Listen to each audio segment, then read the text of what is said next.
Out the window. Their coaching staff told us this week nobody cares who's on the field when you line up and kick it off. And they are lining up against the number 8 team in the country. First time since 2021 a top 10 team comes to Raleigh-Durham.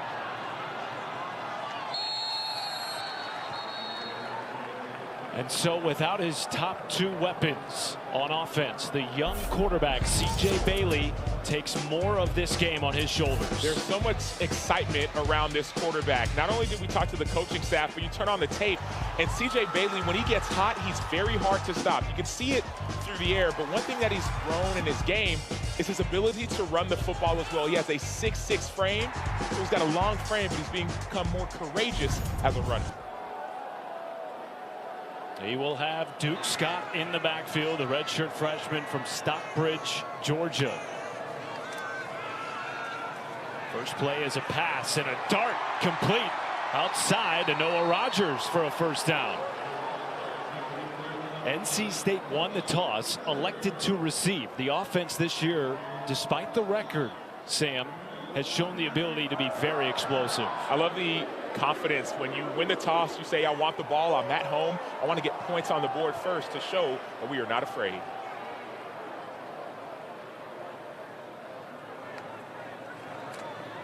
There is Duke Scott running between the tackles, as Taylor Davis told us we would see more of tonight. He is a stout 5'10", 215 pounds. He's different than Hollywood Smothers. Hollywood Smothers is more of an outside zone, catch the ball out of the backfield type of back. Duke Scott, to your point, Matt, is more compact. So the ball's going to be more of an inside running type of ball game. We asked his offensive coordinator, Kurt Roper, to describe him in one word. He said, tough. Makes it 2nd and 1 after a gain of 9. Bailey underneath to Scott. And another stick moving play with a late flag thrown in from one of our side judges.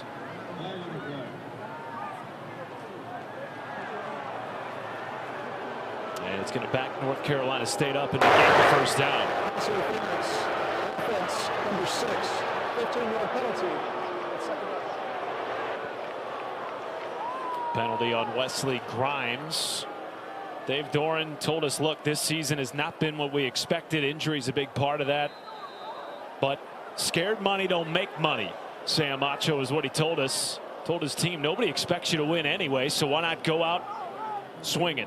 I love the mentality of Dave Doeren. He's coached here for a long time. He's a mature type of coach with a mature team.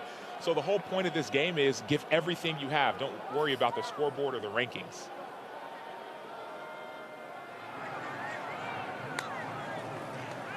Second and 16 after the pass interference. Over the middle, caught by Cody Hardy, who expects to get more snaps tonight without Justin Jolie.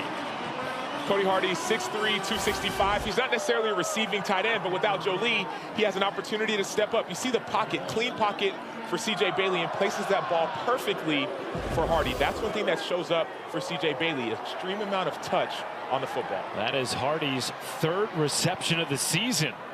And it puts NC State in plus territory. Bailey, a quick throw, goes out to Grimes.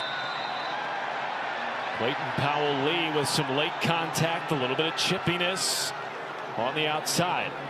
I love the confidence that this coaching staff is putting in to C.J. Bailey. You see this is going to be tackled a little bit late. But this coaching staff is getting the ball out quickly. That was Omar Daniels on the hit, but the coaching staff is getting the ball out quickly. That builds confidence for a young quarterback.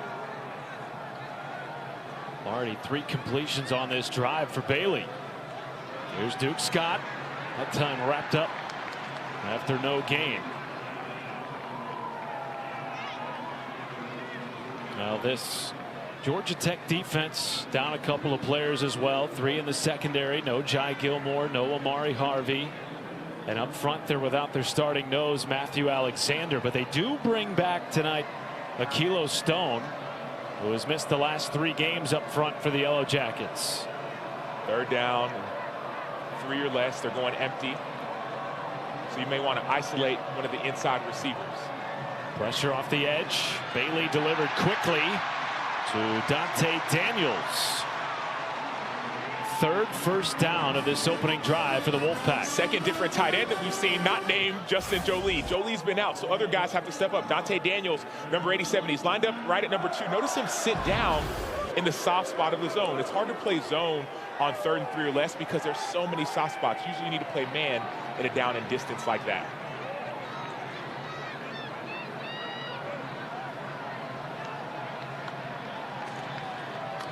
Scott cuts it up the middle, runs over a man, carries tacklers inside the 15.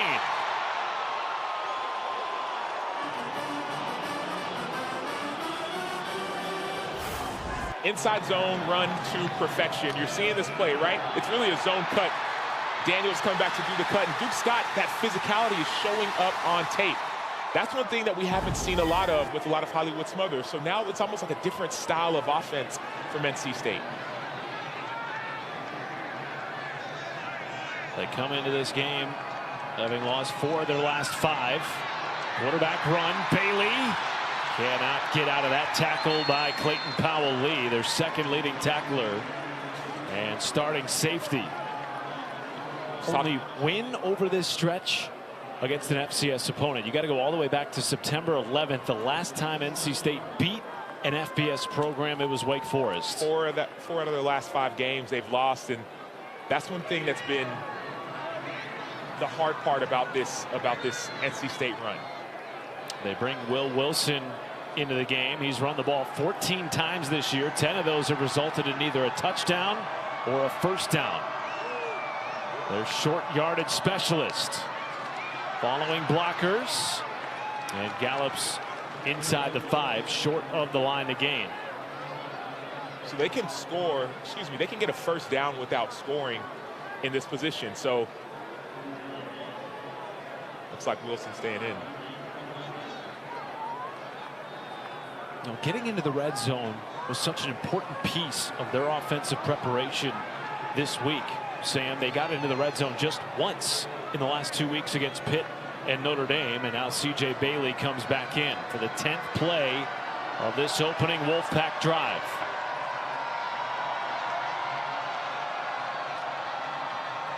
Two fakes, floated to the end zone. Hardy for a touchdown.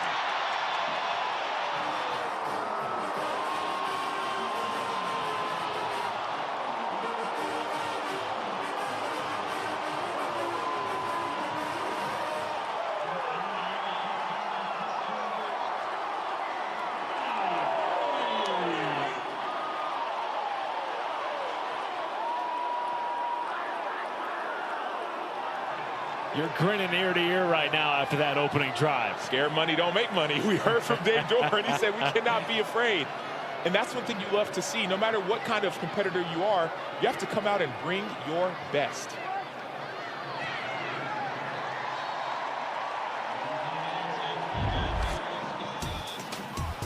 Running backs at home, so as a defender, you're thinking, okay, I have to stay in the run, but Cody Hardy's the tight end. Line up right in that C-gap. You block, you block, you block, you delay, you trip, maybe on purpose, and then you find the end zone. Cody Hardy is stepping up because he's the next man up.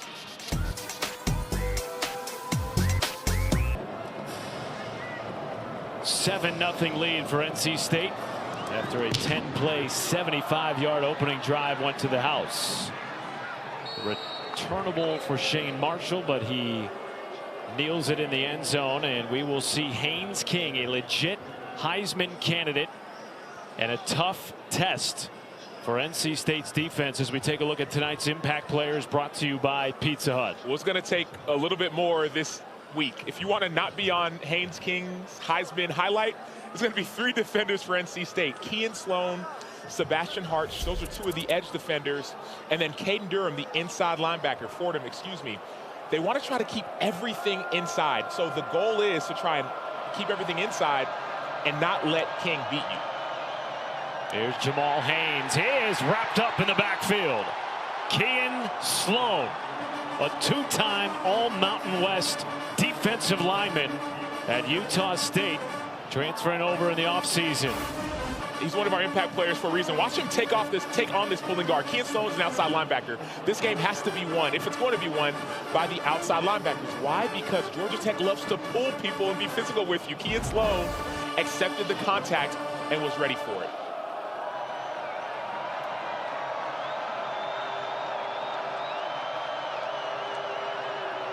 Second and 12. King moving up in the pocket. Hit Jordan Allen for a big gainer. Still going. And finally shoved out of bounds inside the 30. This is what makes Haynes King different this year. His ability to push the ball downfield. This offense doesn't just want to get 2 or 3 yards of play. They want explosives. And that's one of the explosives that we're seeing. They show you the run, they show you that fake, and they throw the ball downfield. Now he's able to keep his balance, stay in bounds, and fight for another 15 or so extra yards. They are top 10 in the nation in yards per play. That one went for 50. And it sets up first down inside the 30-yard line. King on the keeper, turning the corner. And he is nudged out by Caden Fordham, the leading tackler for NC State. If you see the ball on the edges of this NC State defense, that means they're doing it wrong. You see right here, Haynes King does a little stutter inside, then he runs around the corner and finds a first down. The goal of NC State defensively has to be to keep everything contained, whereas Haynes King in this offense, they want to attack you up the middle, attack you on the edges, and attack you downfield. Had one of the best games of his career last week against Syracuse. Nearly 400 yards of offense, no turnovers, and 5 touchdowns. King right up the middle for a touchdown. A very quick response on the opening drive for Georgia Tech. Haynes King is picking up where he left off last week. 395 yards last week and 5 total touchdowns. We saw a 50-yard pass, and then now about a 10 or so yard rushing touchdown. Look at those pullers. They're blocking on the inside, and then Haynes King just does what he does best. Finds green grass and gets into the end zone.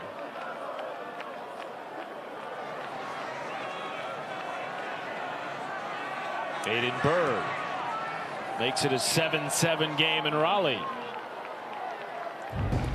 Haynes King is truly a dual threat quarterback, but he wants to beat you with any way he possibly can. And so now he uses his blockers, finds the end zone for a touchdown.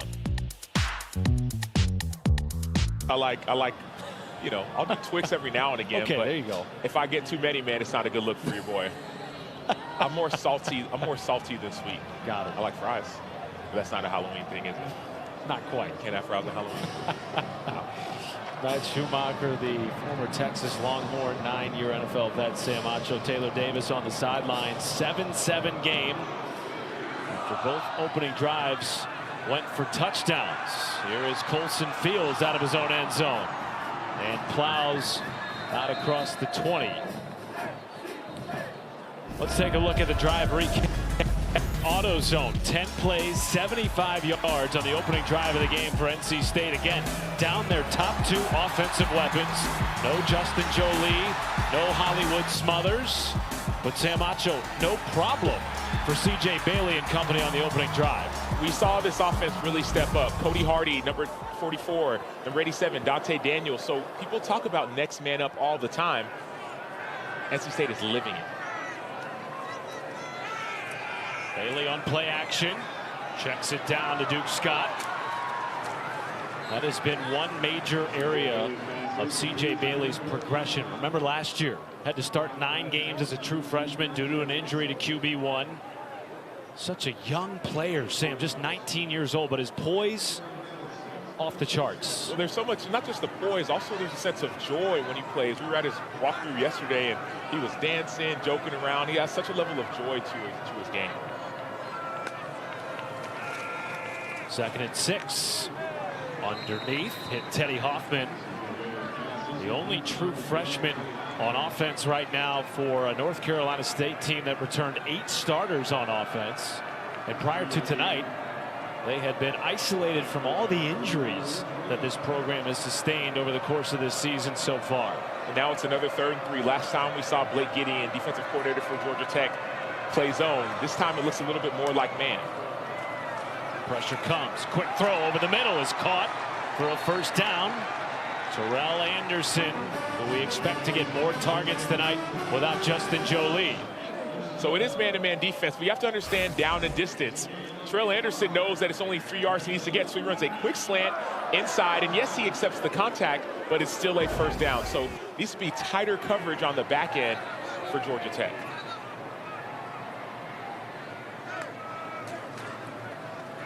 Duke Scott on the carry.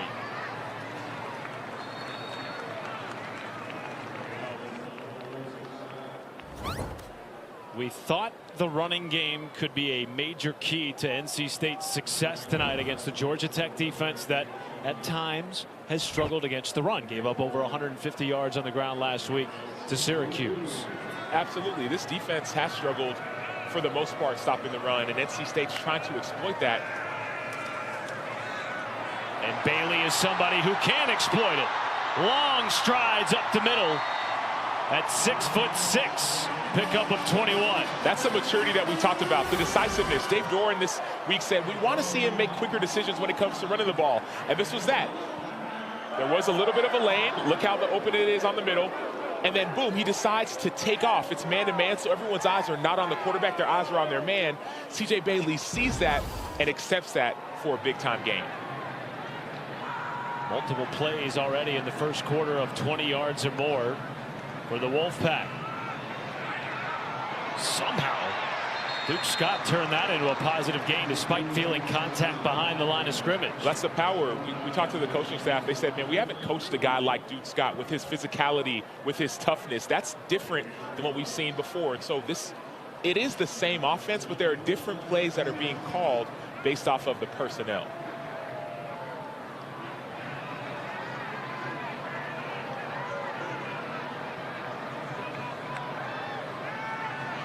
Second and 7.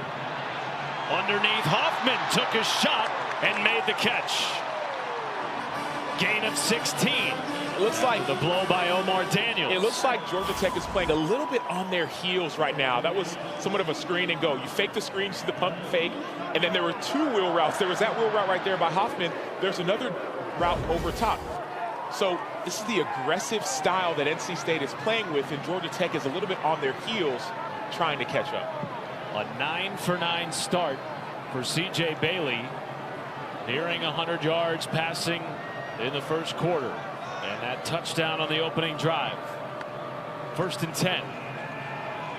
Bailey floats, hits Daniels near the 5-yard line for a first down. So Daniels, tight end, and Brady 7, he's going to do what we call like a stop block. He waits. Watch him. He's going to feel like he's blocking, but there's no one there. So they think he's there for the run game. He's not. He's there for the passing game, and the ball is just perfectly laid over by Bailey.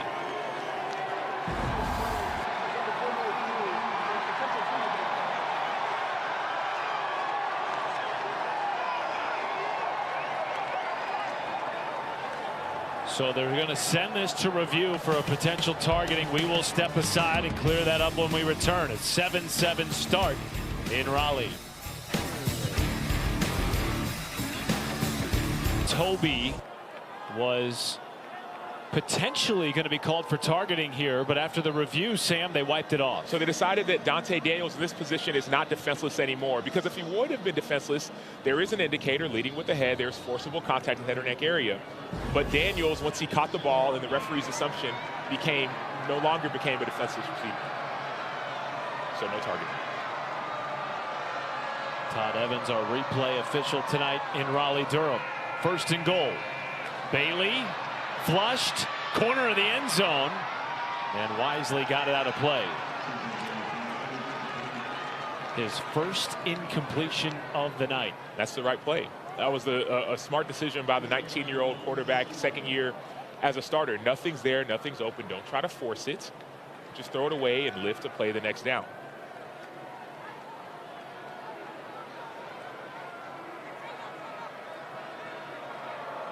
He has yet to turn it over in his young career in the red zone. And now a flag. False start on NC State. Offense, number 44. 5-yard penalty. Second down. And it's on the tight end, Cody Hardy. And that's what we're seeing now, the chess game. So now Georgia Tech says, okay, we're going to put some pressure on you. They stemmed late into pretty much a bare front, so 5 guys on the line of scrimmage. Hardy's the end man of the line of scrimmage, so we reacted to that stem. So as much pressure that we've seen from NC State, Georgia Tech can respond with pressure of their own. Blake Gideon, your former college teammate, first-year defensive coordinator for Georgia Tech.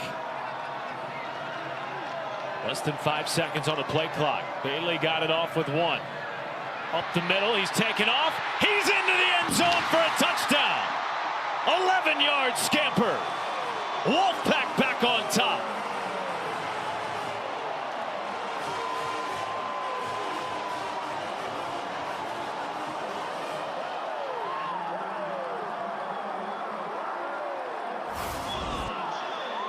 So this play is made by Jalen Grant, number 74. So C.J. Bailey makes the play, but a linebacker's right there to make a tackle. All that Grant does is he gets his paw right on the right side of E.J. Lightsley, number 2, the linebacker. And that little bit of paw was able to free up C.J. Bailey for the touchdown.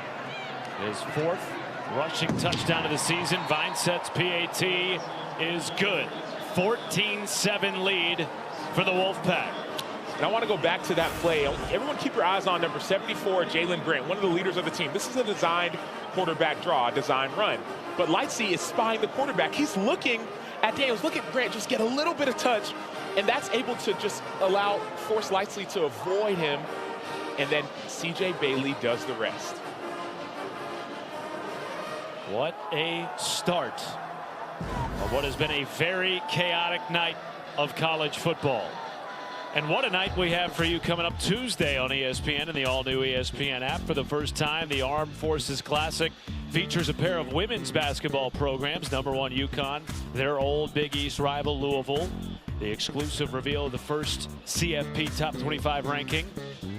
And the inaugural men's basketball Dick Vitale Invite Texas under first-year head coach Sean Miller, and Duke fresh off a Final Four run from a year ago.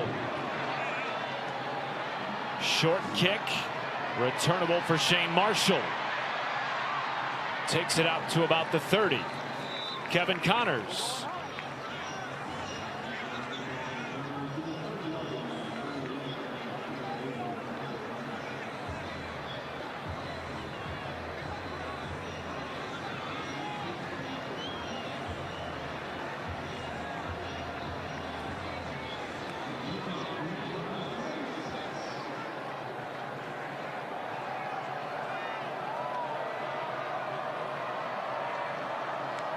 Thank you very much, Kevin.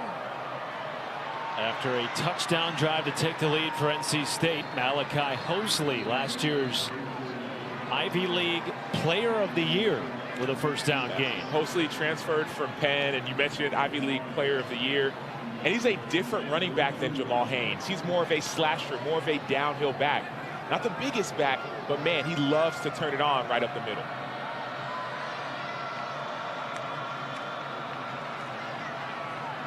They go back to him. Taylor Davis, what do you have?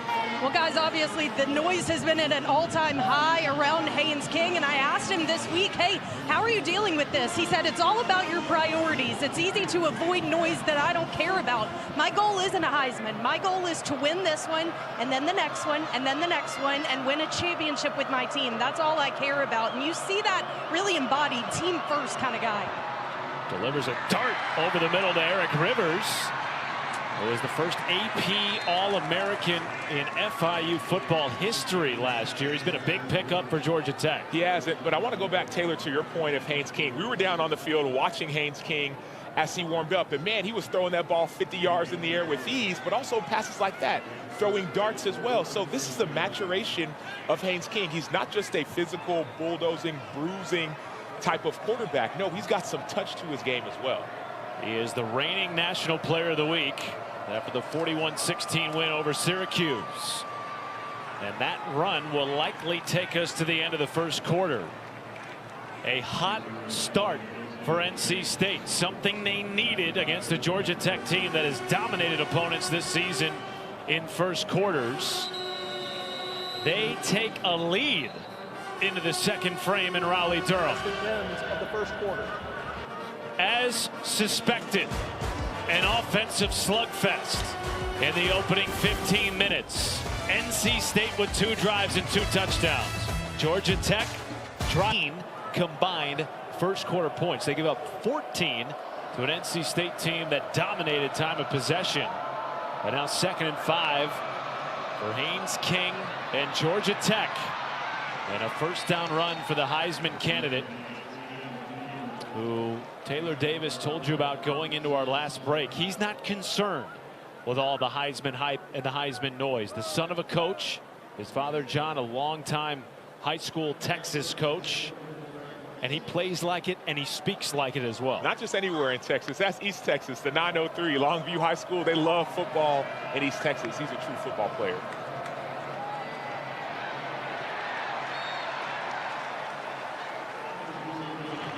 And you know, guys, a lot of players tell me, yeah, I'm avoiding the noise over and over.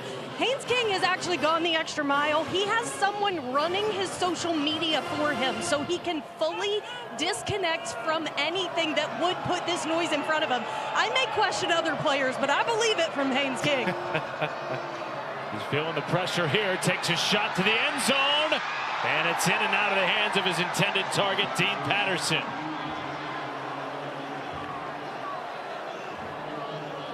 Jamel Johnson had outstanding coverage. That ball was perfectly placed, but Jamel Johnson avoids the contact. See the pump fake, but then Jamel Johnson gets his head around. Really, more than anything, that was actually really just a drop.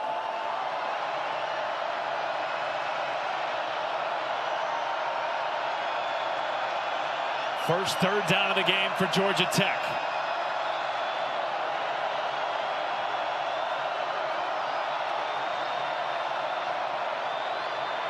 Haynes over the middle, and it's dropped again inside the 10.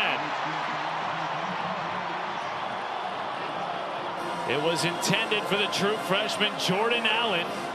And now after a pair of drops, the kick unit comes out for Georgia Tech. The ball's being placed exactly where it needs to be, but that's the 2nd drop that we've seen in a row by one of the Georgia Tech receivers. Sometimes the excitement, the being amped up, sometimes you're not ready for a moment like this. So Georgia Tech needs to calm themselves down. The ball's right where it needs to be, and just keep on making the plays you're supposed to make. Aiden Burr from 43 yards. Tucks it in the right upright to make it a 4-point game. Good stop for North Carolina State this afternoon as we welcome you back to a ACC night slate between NC State and Georgia Tech. Yellow Jackets, the last undefeated team in the ACC at 8-0. Best start in 59 years. 5-0 in the ACC for the first time in their 43-year history as a member of this conference.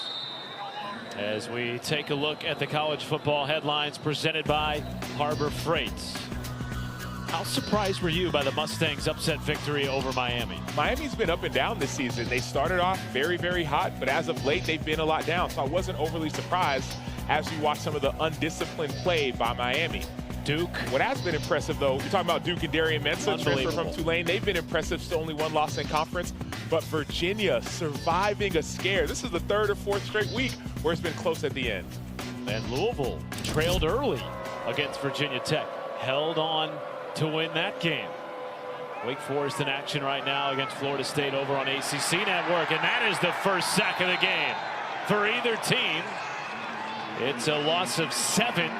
And Akilo Stone back for the first time in 4 games with the tackle. Watch him on the inside. Just work, spin move, work. We call that an ice pick. When you finish off that spin move, you're not lazy with your offhand. You use it to pin the offensive lineman, and almost like you're sticking an ice pick in their back. It's kind of graphic, but that's how it works. Akilo Stone with a beautiful pass rush move for the sack.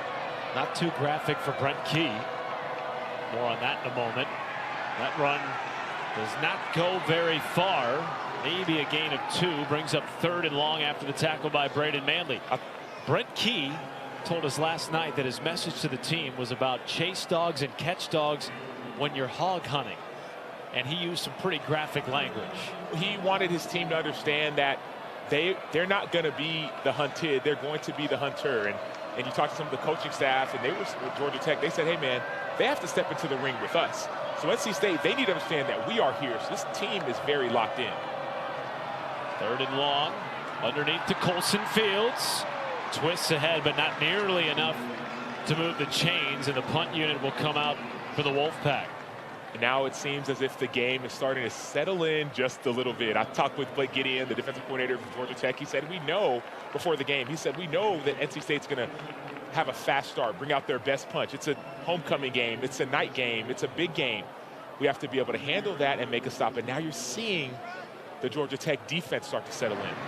Caden Noonkester on for the first punt of the evening. Eric Rivers back deep to receive for Georgia Tech. High but short punt. Rivers sprinting ahead to make the fair catch at the 40. And great starting field position for Georgia Tech. Kevin Connors, what do you have?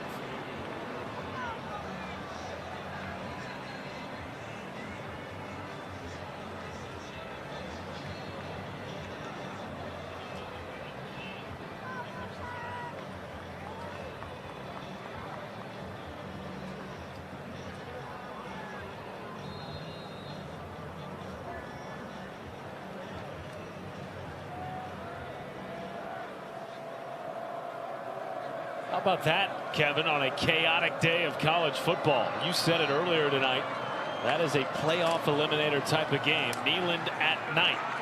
Here's a pass underneath from Haynes King.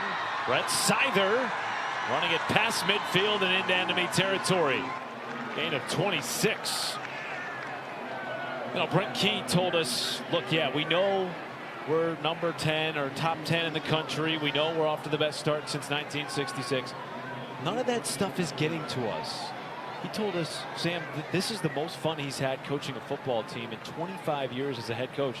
Not just because they're winning, but because of the type of guy they have on this roster. This team is extremely locked in. People talk a lot about leadership councils, and he has 27 seniors on this team. Every single senior is on that leadership council, mature team. Haynes King pumps, keeps, runs over a man at the 30.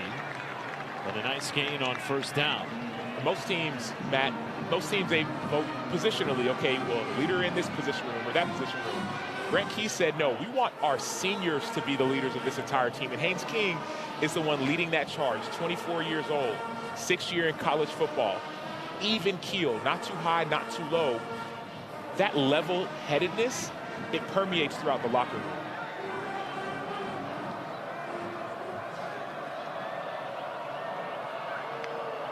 Second and 5. King on the keeper. Positive gain makes it 3rd and short. Jackson Vick with the tackle. Well, Brent Key also told us about his veteran quarterback, 24-year-old Haynes King, that he's been a different dude this year, playing on a mission, not for himself, but for this program. So it's 3rd and short, 3rd and 2, and what Georgia Tech loves to do is they love to essentially run a quarterback counter OY, keep the ball in Haynes King's hands. Now, it depends on the formation. Quarterback under, they don't usually do that. In the past, last week we saw them do a play action for a big game. Traylon Maddox in the backfield. They pitch it to him with space, lowers the shoulder for a first down.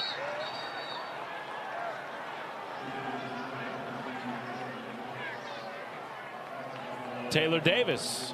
You guys were mentioning the veteran aspect of this team, and it's exactly what I've seen personified down here on the sideline. That last offensive drive wasn't what they're capable of. Sam, you pointed out the drops. They shook it off after about 10 seconds, and that's exactly what the coaches told us. Whether emotions are good or bad, they need to let them go quickly, go back to the drawing board and adjust. They put that on the field this drive. Whistles before the snap and a timeout taken by NC State. Timeout. NC State. They're first. We will take the timeout with them. Georgia Tech driving, trying to take the lead here. Belt, he was rushed to the ER. He was on track to be a left-handed quarterback. His dad, who's a coach, was a little disappointed in it, but he had to learn how to throw right-handed. Said he was in the backyard working on it the next week. I said, did it hurt? He said, heck yeah, it hurt, but I needed to figure out how to overcome it. I asked him if he's still ambidextrous. He said in certain things, but you probably won't see it on the football field. Taylor, last year he had a torn right labrum which limited him throwing the football. At that point, he thought about going back lefty. The right arm looks pretty good tonight, though. A delivery to Eric Rivers and a gain of 12 to move the chains. How great is that? So everything he did as a kid was lefty. Then he gets his arm caught in his treadmill and says, you know what, I'm going to become a right-handed quarterback. And now you still see him throw right, which is so impressive. So the stories of Haynes King, those things are real. The legend continues. Missed 2 games because of that torn labrum last year. Played through 3 more despite all the pain. Healthy this year. Just missed on a pass attempt for J.T. Byrne. Sod Brown in coverage. Really testing this NC State secondary, which is down 7 different players. They're without Ronnie Royal tonight. And all year they have been banged up defensively. Last week gave up season high 53 points to Pitt with 9 different players on their 2 deep out due to injuries. But nobody cares, right? We talked to the coaching staff. They said nobody cares about the injury. We have to be able to perform. King sifting through tacklers. 3rd down.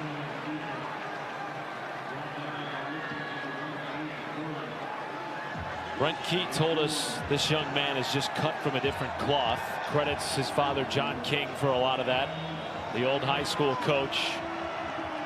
But he told us, Brent Key did, that you won't find another competitor quite like Haynes King. Brent Key doesn't smile often, but when he started talking about Haynes King, he started to smirk just a little bit because they're cut from that similar cloth. Let's see. Big 3rd and goal. King under pressure. There was a hold in the back of the end zone, and the flags come in. Rivers got held up by Tristan Teasdale.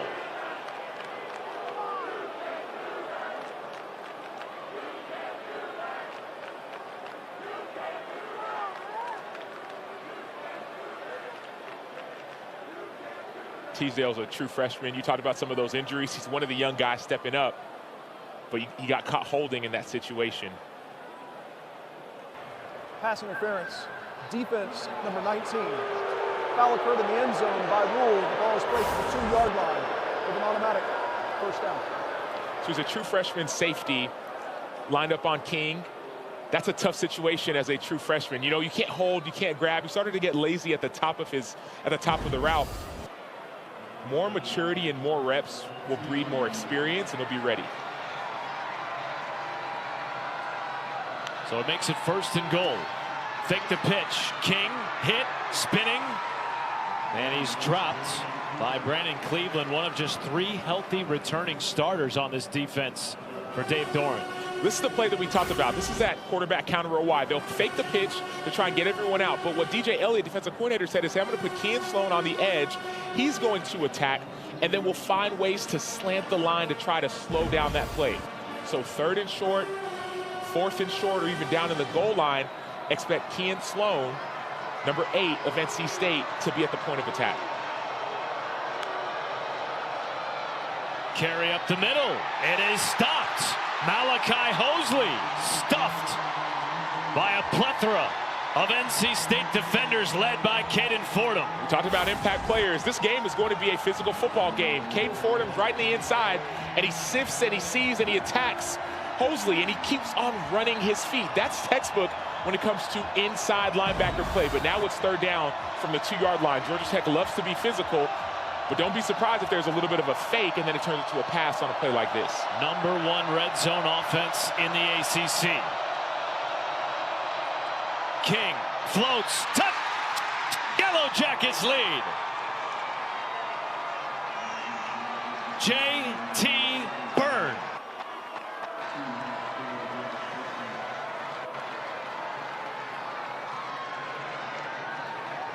And that quiets this capacity crowd on a homecoming night in Raleigh. It's the maturity of an offense. So the defense expects a physical run. Run. All of a sudden, J.T. Byrne just touches him just a little bit and gets behind the defense. That's the problem or the trouble with playing Georgia Tech. You think they're going to do one thing, then they do something exactly opposite.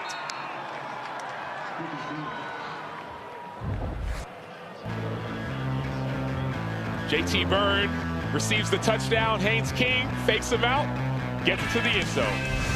New head coach at Alabama. Always a good rivalry matchup, regardless of the records. I just wonder if the governor's put together that search committee yet for the new coach that he was talking about. You had to go there. I had to. All right, let's take a look at this week's college football rankings brought to you by Chick-fil-A. What jumps out to you? And those two L's in the top 10. Vanderbilt going down to Texas. That game came down to the wire, 21 unanswered. And then Miami going down at SMU. So these rankings are going to look totally different come Tuesday, not just because it's the committee voting on it, but because two top 10 teams went down. College Football Selection Committee's first top 25 reveal this Tuesday night. They meet every Monday for the rest of the season, all the way up until after the conference championship games. Last drive resulted in a punt for NC State. This starts on the ground with Duke Scott getting the start tonight in the place of the injured ACC leading rusher Hollywood Smothers.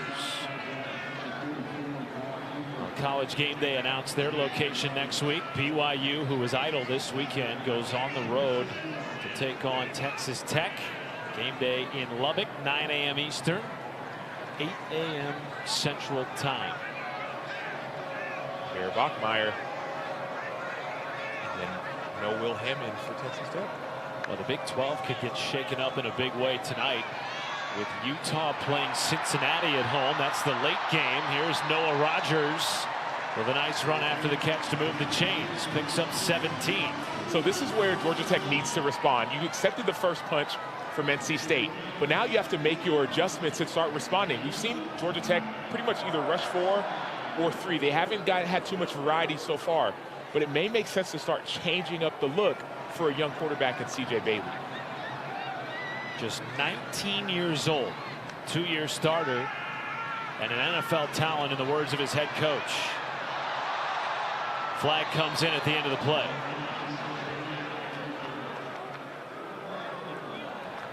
Holding, offense number 74. 10-yard penalty. It's first down. It's on the center, Jalen Grant.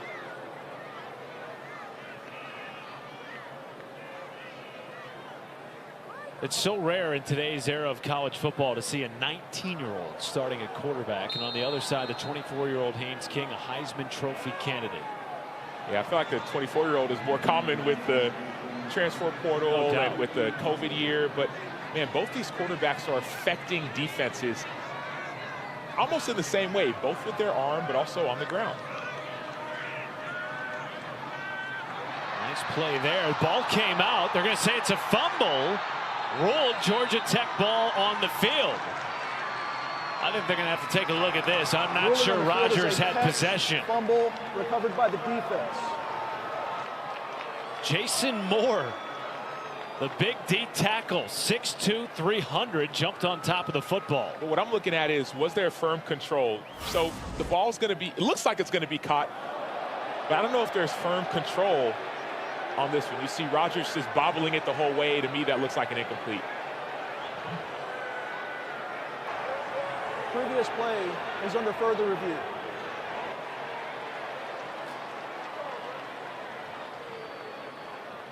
Does Rogers get firm control of that ball?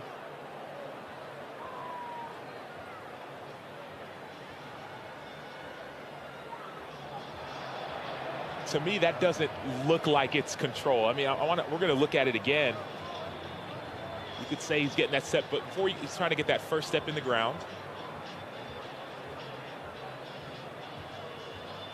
And remember, it has to be clear and obvious for this play to be overturned. So it was rule of fumble.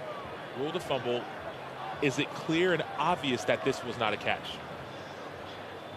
I'm not convinced he ever had full possession when he took that first or second step. What the officials are looking at is, we have what we called. We called a catch and a fumble. We need something clear and something obvious to show that it was not a catch and it was not a fumble. Does he establish possession? Does he make a football move? There's a clear recovery.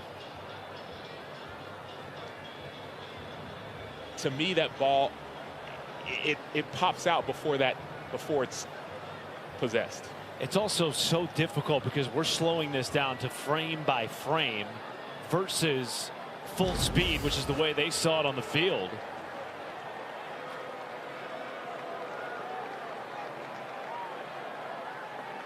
And here we go. We're going to hear from Adam Savoy. Review, the pass was incomplete.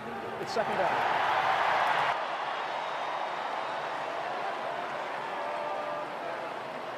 Major turn of events there. North Carolina State maintains possession of the football instead of Georgia Tech having it in plus territory, up 3. Remember, NC State won the toss, elected to receive, so the Yellow Jackets will get the football coming out of halftime. 4-man rush. Bailey buying time, takes a shot, and a lot of contact at the end of that play. No flags. And an incomplete pass intended for Noah Rogers. So C.J. Bailey found Rogers a bit late, but to me that looked like there was a little bit early contact. Noah Rogers is trying to receive the ball, and that contact by Daquan White looked a little bit early. Right there, before the ball reached the gloves. You said it earlier, sometimes when you're watching in slow motion, it looks like it looks one way, but to me, even in real time, that looked a little bit early.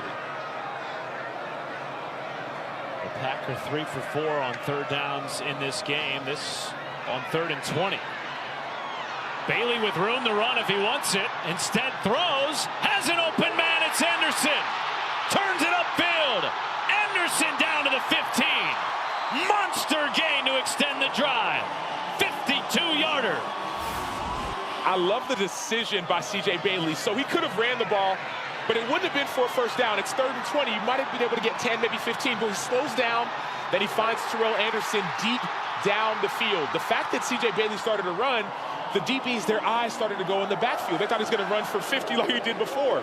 So that's a level of maturity from Bailey that's showing up right before our eyes.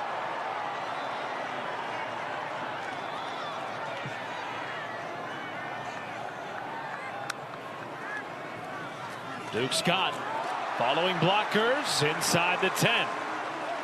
And just going back to that play briefly, why was that play wide open? Well, for the first time all game, we saw the defense of Georgia Tech bring a blitz. We saw the pressure, and so with that blitz, that means you have one less person in coverage. They brought 5, maybe even 6. That leaves one less person to be back in coverage. So that's part of the reason, in addition to C.J. Bailey and the threat of him using his legs. Their short yardage specialist, Will Wilson, the freshman from Columbia, South Carolina, where he was Mr. South Carolina football, comes into the game at the quarterback position with Darius Johnson to his left. Wilson keeps trying to outrun the defense. Wilson leaping for a touchdown.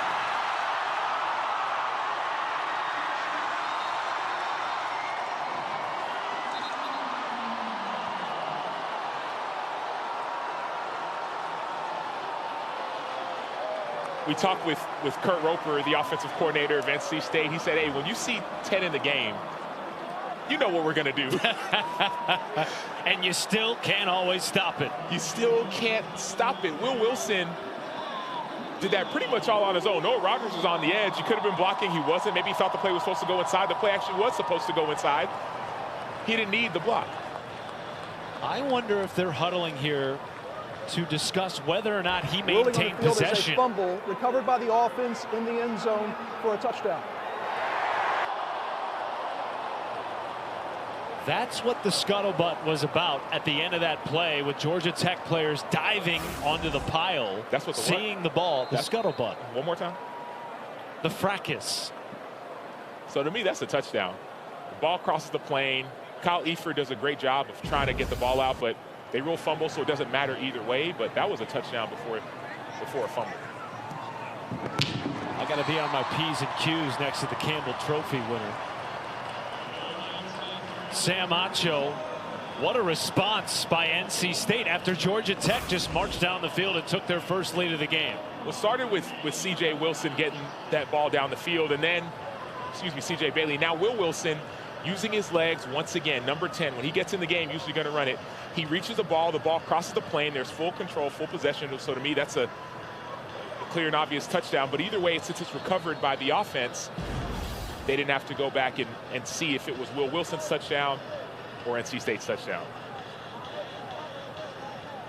For 20 years, All-State has celebrated every field goal and extra point made at participating universities by donating to the university's Athletic Scholarship Fund, supporting all student athletes. Thank you, All-State.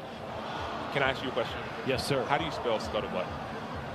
Because I legit don't know, and I want to use the I word. can't believe you don't know, because you are the smartest person in this booth by a long shot. Can you tell me how to spell scuttlebutt? I don't know. Come on, dude. I want to use the word. Language of origin. Can you use it in a sentence? Language of origin, definition. One of my buddies won the Scripps National Spelling Bee in fifth grade. Of course. Cy Gunturi. Well, as we've talked about all night, Acho, it's been a wild day in college football, particularly in the ACC. We saw Miami get upset by SMU. Duke held on against Clemson. Louisville holding on against Virginia Tech. Look at all the one-loss teams stacked up behind Virginia and Georgia Tech. The ACC seems wide open, but man, Virginia and Georgia Tech still no losses, and whoever wins gets an automatic bid into the college football playoff, wins this conference, excuse me. Haynes King pumps, now takes off, slices up the middle near the line to gain. And they will move the chains. So this is the time where Georgia Tech has an opportunity to double up. If they score here, they get the ball coming out of halftime. So they don't need to be in any type of rush. They can take their time, slow down. Under 2 minutes, the clock will stop on first downs and run their typical offense.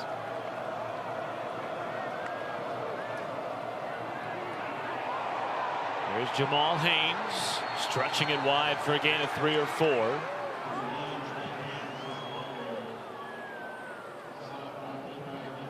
Going back to that graphic, the most bizarre thing is that Virginia, who won today against Cal, is now a one-loss team with 7 wins. Their only loss to NC State, which was not a conference game. That came back in week 3.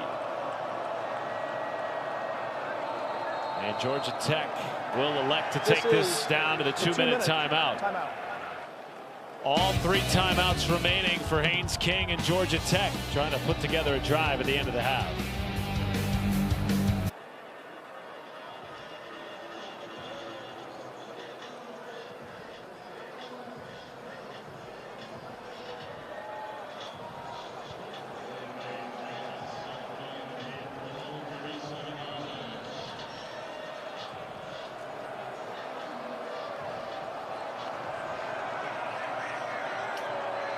Thank you very much, Kevin, with the Texas alum, Sam Acho. Taylor Davis on the sideline. Final 2 minutes of the first half. All 3 timeouts for the Yellow Jackets. Passes caught by Allen for a first down. So one thing we heard from DJ Elliott, the defensive coordinator of NC State, is that they're going to play a lot more man. And what we saw, the reason that play was open is because it was man. And man, oftentimes when you run crossing routes, as a receiver, you can run away from the defender. So if Georgia Tech is seeing man on tape on their iPads, they may start passing the ball a little bit more. King pulls it out with blockers. First down and more inside the 40. Haynes King with a gain of 13, and another methodical drive taking shape for Georgia Tech, who gets the ball coming out of halftime. Notice how they're taking their time. They're not in a rush. But one thing I love about this offense is when Haynes King decides to run, everyone blocks. So Brett Seither, the tight end number 80, he did a great job of blocking on the edge to allow Haynes King to get about 5 to 7 extra yards. Anytime this ball is run, whether on the inside or on the edge, every single person on this offense, receivers, tight ends, running backs, they block.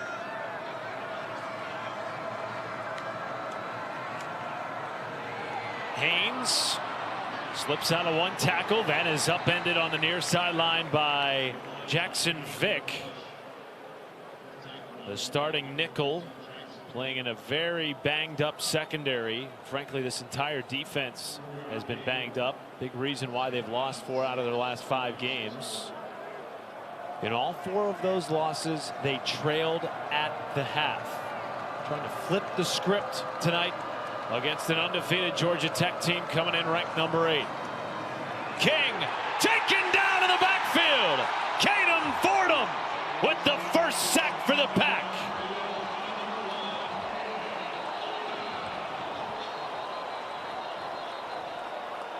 So for the most part in this game, it's been sit back and watch what Haynes King does. But now you're going to see blitz over and over and over again. Georgia Tech, their first, 30 seconds. Please reset the game clock to 1:08. Caden Fordham and Kenny Soares come around the edge on that blitz, and the best thing that Fordham does is he keeps contained on the quarterback. Haynes King, if he would have seen that on time, he could have escaped, but Fordham goes to what we call the upfield shoulder to keep Haynes King from escaping the pocket.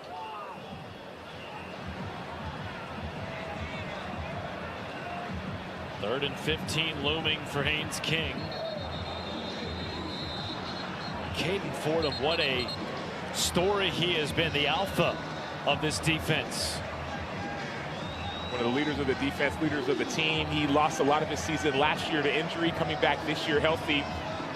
And he didn't have his best game last week, but notice how he's backing it up this week. You talk about next man up, well, it's also a next play and next game mentality. Top 15 in the nation in tackles. And now nearly 57,000 on their feet for third and 15. Three-man rush. King dumps it down. Not nearly enough for the first to Brett Seither. And now is this decision time for Brent Key? Timeout. NC State, their second, 30 seconds. Please reset the game clock to 1 minute. Well, the Wolfpack are going to try to do something with his final 59 seconds. It'd be about a 54-yard field goal for Brent Key, whose field goal kicker Aiden Burr has hit from 55, and that was a fire drill field goal to win the game against Clemson earlier this year. See Brent Key's trying to figure out, okay, what's the best decision? I think you kick it in this situation. You take the points, try to stop NC State going to halftime. He did tell us that Aiden Burr hit from 64 in scrimmages earlier this season. They will bring him out for a 54-yarder from the left hash. Already 1 for 1 tonight.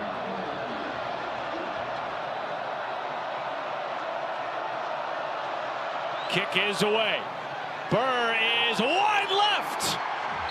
No good. And NC State will get the football with great field position and 1 timeout left in the first half. Smart use of those timeouts early. Started with the blitz, with the sack, and then another timeout, and then Aiden Burr, who's usually a consistent kicker, wide left. Just his second miss of the season, both of which have come from 50+. And now Dave Doran's team has a chance to extend the lead. Well, he was frustrated because there was actually a 12th person on the field, and that person was running off, so it could have been a penalty. Terrell Anderson was back there as if he was going to be maybe a long kick and returning it. But fast forward, CJ Bailey, let's see what he can do. Ball starts at the 36. Bailey, a quick throw out to Wesley Grimes, trying to get out of bounds, could not. Was tackled inbounds by Zach Toby.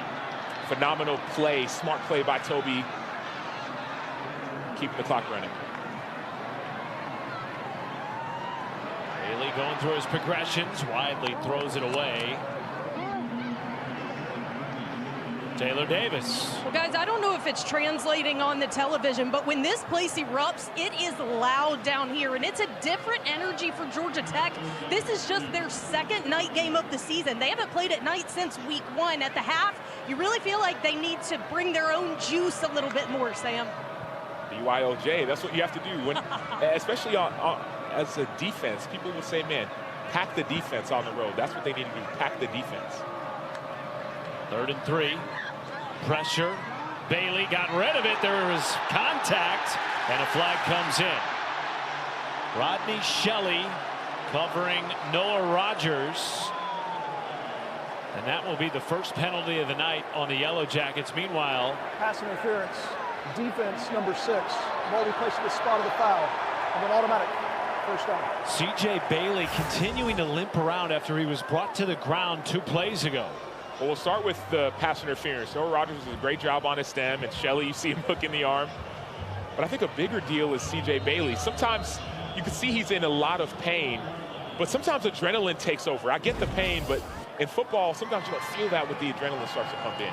It's an offense without Justin Jolie tonight, their leading receiver, and without Hollywood Smothers, the ACC leading rusher. Rogers with the catch and a 5-yard gain. Got out of bounds to stop the clock with 25 ticks left. We haven't seen a lot of field goal attempts from NC State, so I'm expecting NC State to be aggressive. Yes, you have to get out of bounds. You want to get out of bounds. That way the clock stops. If you get a first down, the clock will stop until the change or reset. But I want aggression from NC State. 4-man rush. Bailey over the middle. It's caught. Noah Rogers inside the 20. And this is why people love C.J. Bailey, because the ball placement on that pass. There was a middle field safety. He throws it back shoulder essentially to avoid the contact.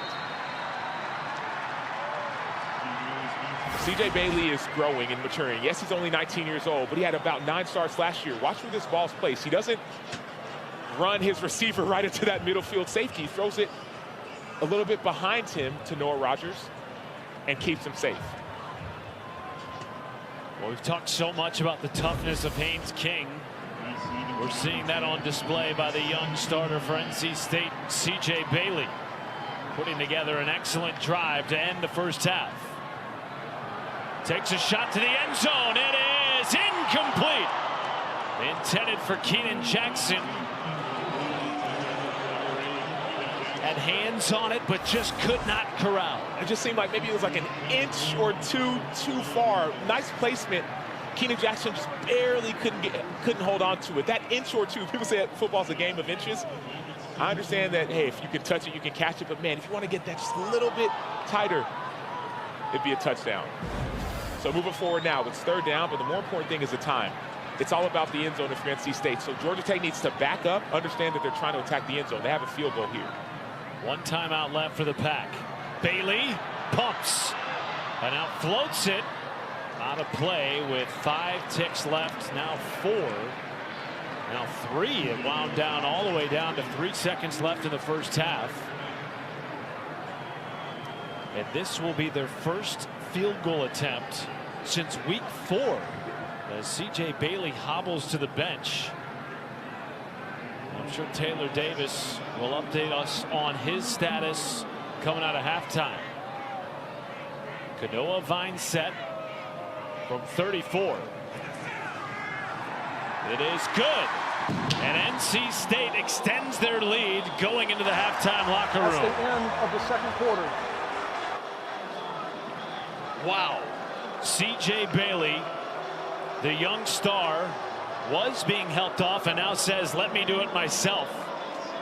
Gingerly jogging into the halftime locker room for an offense. More so without Hollywood Smothers, the ACC leading rusher, without Justin Jolie, this team's leading receiver. Georgia Tech will receive the football to start the second half.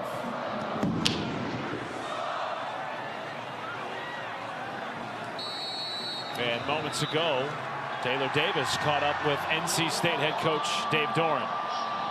Well, Coach, we saw C.J. Bailey get banged up at the end of the half. Any update on his status? He's good to go. Okay, awesome.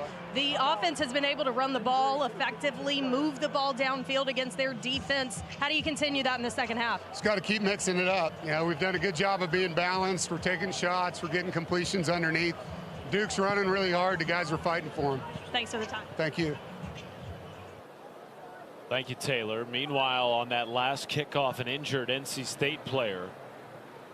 Boy, their fan base has grown weary of hearing that statement. Injured Wolfpack player. They have been injury riddled this year, now on both sides of the football.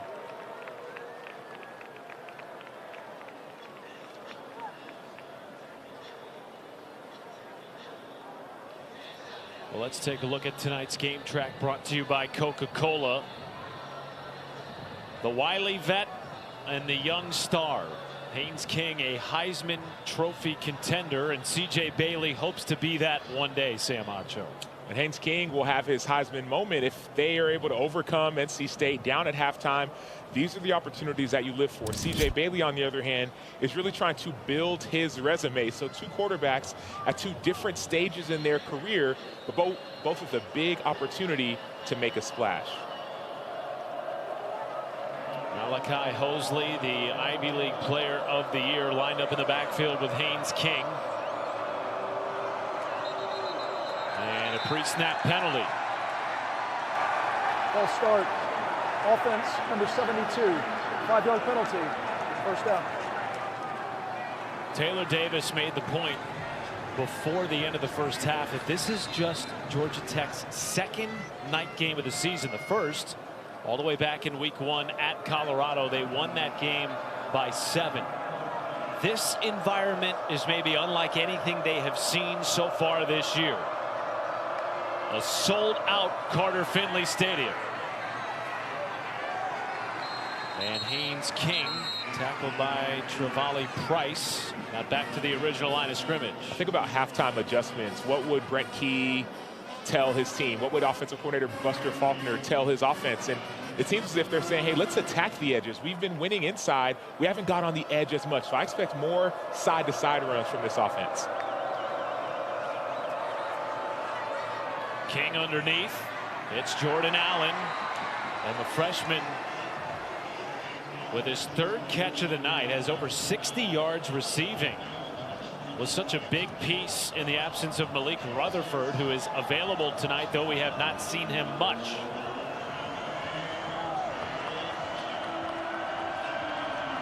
Talk about Carter Finley at night. You see that crowd. That might be part of the reason that it's so hard to win in an environment like this.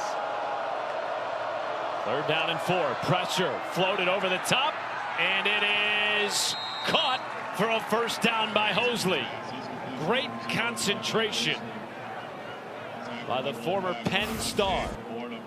So we talked about the man-to-man defense. Well, Malachi Hosley is a little bit wide. He's a fast human being. And so right there, you see Kean Sloan, number 8. He's thinking, man, should I have peeled? And then Caden Fordham, number 1. He's like, I'm lined up so far inside. That's the trouble with man-to-man defense. The response to man is, I'm going to release my running backs wide and see if you can cover them as a linebacker. King with time to throw. Underneath, caught again. This time it's Luke Harpring. And he is upended near the 25. I love the adjustments that we're seeing, the chess match that's going on. NC State is showing man, and so you do a little bit of misdirection. Let's see how aligned you are. Will you cover your guys? Harpring, you saw, he blocked for a little bit and went back across the line of scrimmage. Now we're seeing a lot of man beaters. I wonder if NC State's going to try to play more zone to try and slow down these man beaters.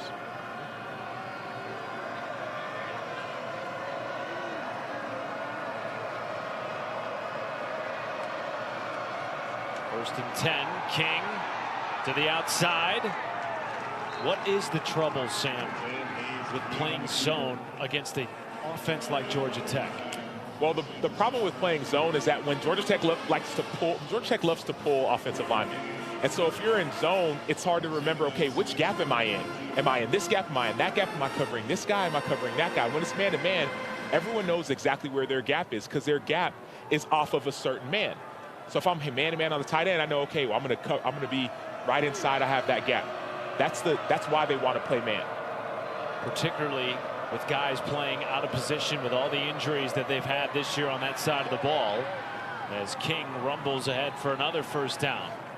3rd leading rusher in the ACC, leads the conference in rushing touchdowns with 13. He is the only quarterback in the country averaging at least 200 yards passing per game and 90 or more rushing per game. And not turning the ball over either. Only one interception so far this season, 20 total touchdowns. So he's getting the ball either in the end zone, his receiver's hands, or back to his offense. That one turnover came on the 3rd snap of the season for Haynes King at Colorado. This is up the middle. And it's Jamal Haynes, the 3rd-year starting running back, near the first down marker, maybe 3 or 4 yards short. So see, that's man-to-man. So people are running with all that motion. Georgia Tech loves to motion. So everyone's running and they know where their gap is. What's going to happen is you need to play a little bit tighter if you're NC State. Georgia Tech's going to try to attack this man-to-man defense, run crossing routes or different types of throwbacks, man-to-man beaters. NC State has to stay in man because they're not comfortable yet trying to play zone against all these pullers. Haynes King flips it out wide, near the end zone, stopped short. Luke Harpring again. You will not find two teams in the ACC that use their tight ends more than the two on the field tonight, and we've seen multiple for Georgia Tech so far in this game. It almost doesn't matter who the tight end is for Georgia Tech. Harpring right here, you see him. They ran this play last week. All Haynes on the rush. Brought down by Wolfpack, number 52, Charles Wallace.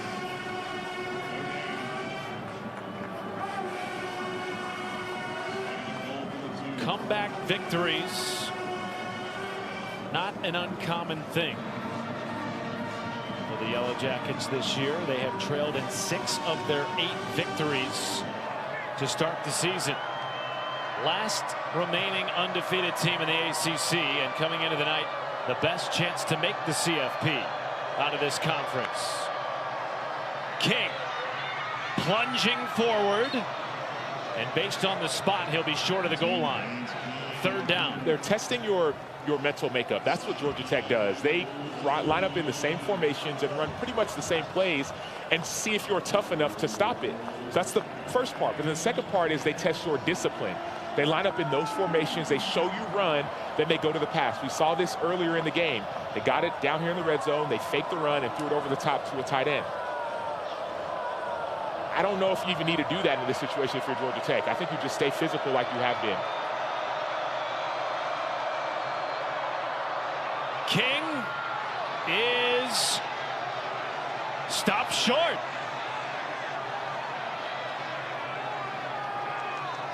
Wow. 4th and goal from inside the 1. Well, there's no question here. Inside the 1, you go for it. You're Brent Key, you're Georgia Tech. This is why you practice. This is why you practice hard. This is why you put on pads throughout the week. This is why you put on pads in the preseason. You practice these situations all the time offensively. Defensively is the same thing. You live for moments like this. You see number 8, Kean Sloan, he's in the backfield. See guys jumping on piles. This is what you live for as a defensive player. This is what you rep for as an offensive player.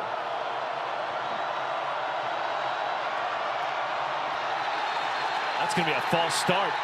Right side of that line moved early for Georgia Tech. False start.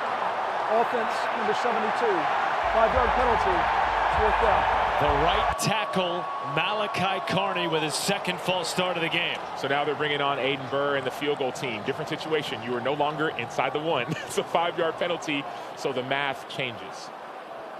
Boy, what a major shift and a win for North Carolina State if they get off the field allowing just a field goal given where the football was on 1st and goal. Burr 2 for 2 tonight. This from 23. And he splits the uprights. So Georgia Tech, after the false start on the goal line, has to settle for rallying the troops as we went to our last commercial break. His team up 4, trying to hand Georgia Tech its first loss of the season.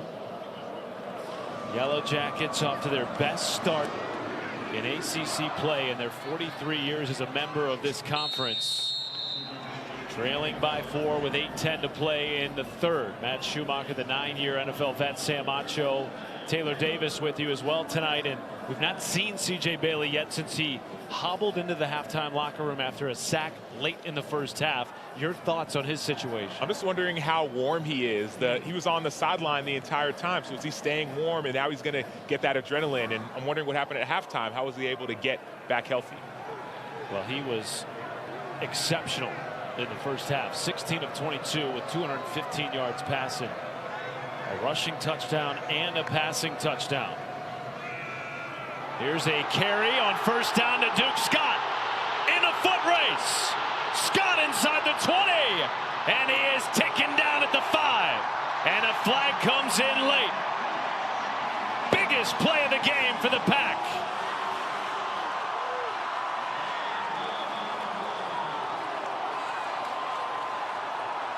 A 66-yard run. Personal foul, face mask, defense number 23. Penalty is half the distance to the goal. First down. For the backup running back in for Hollywood Smothers. He just gets downhill. Everyone on that offensive line, including the tight ends, was committed by number 6. do a great job, what we call body on body. Just stay on your man, then a face mask to boot. This is how Georgia Tech started last week's game for Syracuse. Gave up a big-time run, and now they're starting the half in the same way. Darius Johnson now in the backfield after the big run. Here's Bailey running it up the middle, crunched. Check that, it was Wilson. Their short yardage specialist stopped short of the goal line. They may not put Bailey going up in the middle like that. If you see somebody running up in all the noise, that's usually going to be Wilson. And Wilson, I'd expect him to stay in the game and for them to run the exact same play. NC State has been outscored 29-0 in the third quarter in their last 2 games against Pitt and Notre Dame. Their woes in the third quarter extend far beyond that, having lost 4 out of their last 5. On the doorstep here of extending the lead in the third, it's Wilson, and he is in for a touchdown.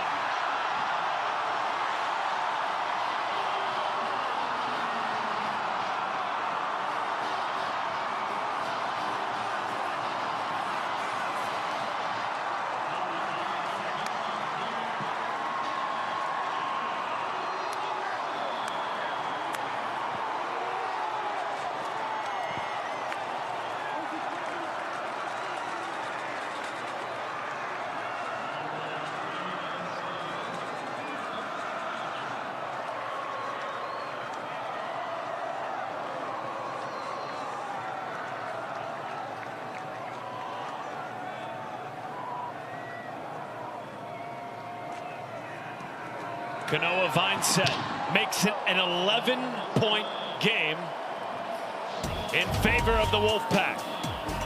Will Wilson, the true freshman, Mr. Football from South Carolina, getting into the end zone just like he did in high school. The driver's seat coming into the night, 8th-ranked Georgia Tech, unbeaten until this point. They trail NC State on the road by 11. Matt Schumacher, Sam Acho, Taylor Davis with you on a homecoming Saturday night in Raleigh. And after the first drive of the second half for NC State went the distance, they will boot it away. Shane Marshall muffed the kick and somehow got out across the 15. Well, it's almost time for the first college football playoff rankings release. November 4th on ESPN. Time for Sam's playoff prediction. Yes, this is it. This is what it looks like so far. Georgia Tech, they're 9 right now. Things could change. We saw things change with Miami. They were in my top 10 or top 12. Also with Vanderbilt. And also look at Virginia. Virginia keeps on winning. For me, I have them as the 10th-ranked team. Texas Tech right behind them. That first team out is Notre Dame because the 5 highest-ranked conference champions have to get in. Memphis would be the 5th. There's Haynes King going to take a shot on play action. Has Rivers in stride. Rivers with 1 man to beat. And he is taken out of bounds at the 15 by Brian Nelson. Whoa! The weakness of the NC State team is their defensive backs. There's a play action, a little bit of a half roll, man-to-man defense, no middle field safety, and Rivers does the rest. So this is that punch, counter punch. NC State punch with Duke Scott, the counter punch has been attacking man-to-man. 68-yard gain. And that time King with a loss on the play. Well, fans, don't forget to go to ESPN.com/Allstate Playoff Predictor to check out your team's chances to make the college football playoff. Coming into the night, out of the ACC, Georgia Tech with the best chance to make the CFP. Obviously, a win tonight crucial to maintaining that status. A loss certainly shakes things up. On a day that has already seen so much chaos. King underneath. Rivers caught it, though it was behind him. And it brings up third down. I beg your pardon, that was Zion Taylor with the catch. It's almost like who's gonna bend first. NC State has stayed in man. Period. Georgia Tech has said, all right, if we're gonna stay in man, I'll keep on attacking it. But with an 11-point lead, NC State has no real reason to make any adjustments.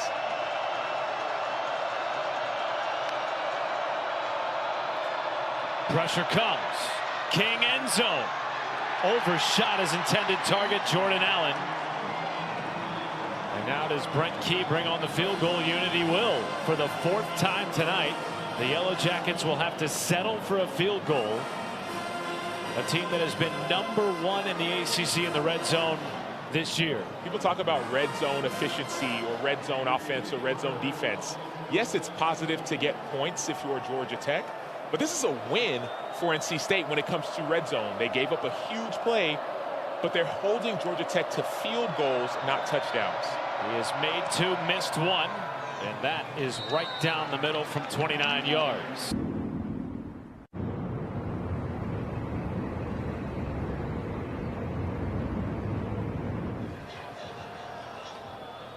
ESPN College Football Prime Time is presented by Geico. Welcome back to Raleigh-Durham. A 31-23 lead for NC State. Homecoming crowd, 56,000 plus, some dressed up like hot dogs. Are you a ketchup or a mustard guy? Oh, I'm ketchup all day. Mustard is for the week.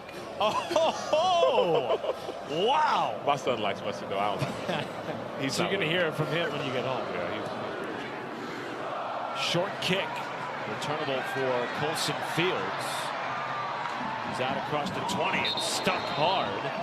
And that will bring NC State on for their second drive of the second half. Haven't seen a ton from C.J. Bailey, Taylor, who went down late in that first half with an apparent ankle. Yeah, team catch up, by the way. C.J. Bailey down here on the sideline. I've been watching how his mannerisms have been. Guys, he's definitely in a lot of pain. He spends time on the bench trying to kind of stay loose and stay involved with the iPad, but when he stands up, he has a substantial limp. He's unable to jog much. 83 rushing yards against Georgia Tech in this matchup last year. It's a huge piece of his game, like you pointed out, Matt. He had 3 rushing touchdowns in that game as well. A 1-point loss in Atlanta. The good news, Taylor, is that he's had the services of Duke Scott playing in place of the injured Hollywood Smothers. And he has been so impressive, Matt. This NC State sideline has been electric. But after a drive, Duke Scott is the first one back on the bench in front of the iPad. He has been to himself. He has been very methodically watching the iPad, seeing what he can do better, really taking this opportunity without Hollywood Smothers in this game. Probably the biggest start of his career coming against a top 10 team. He redshirted last year. Still very young. There's Noah Rogers, who's had a nice night. A first down catch, his 5th of the game, and it goes for 14 yards. What I love, even Taylor, what you're saying is it seems like everyone is picking up the slack around C.J. Bailey. They know that he's injured. They know that he's fighting through it. And so whether it's Duke Scott or some of the receivers, the offensive line, they're saying, hey, man, you've picked us up all season. We're going to pick you up now. Absolutely.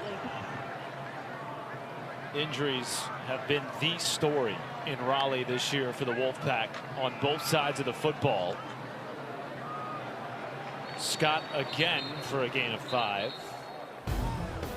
Meanwhile, tomorrow on Sunday NFL Countdown, before the Chiefs battle the Bills, Alex Smith goes all access with Patrick Mahomes on the art of the off-platform throw. Plus, a report from Detroit before J.J. McCarthy and the Vikings For an injury to a defensive player. take on the Lions. And you got mossed. Randy's catch of the week. NFL Sunday Countdown, 10 a.m. Eastern on ESPN. That is Braden Manley down. And remember, he was the player that pressured C.J. Bailey when Bailey went down with the ankle. Set the play clock to 40 seconds. Thank you. Let's check in with Kevin Connors. Kev.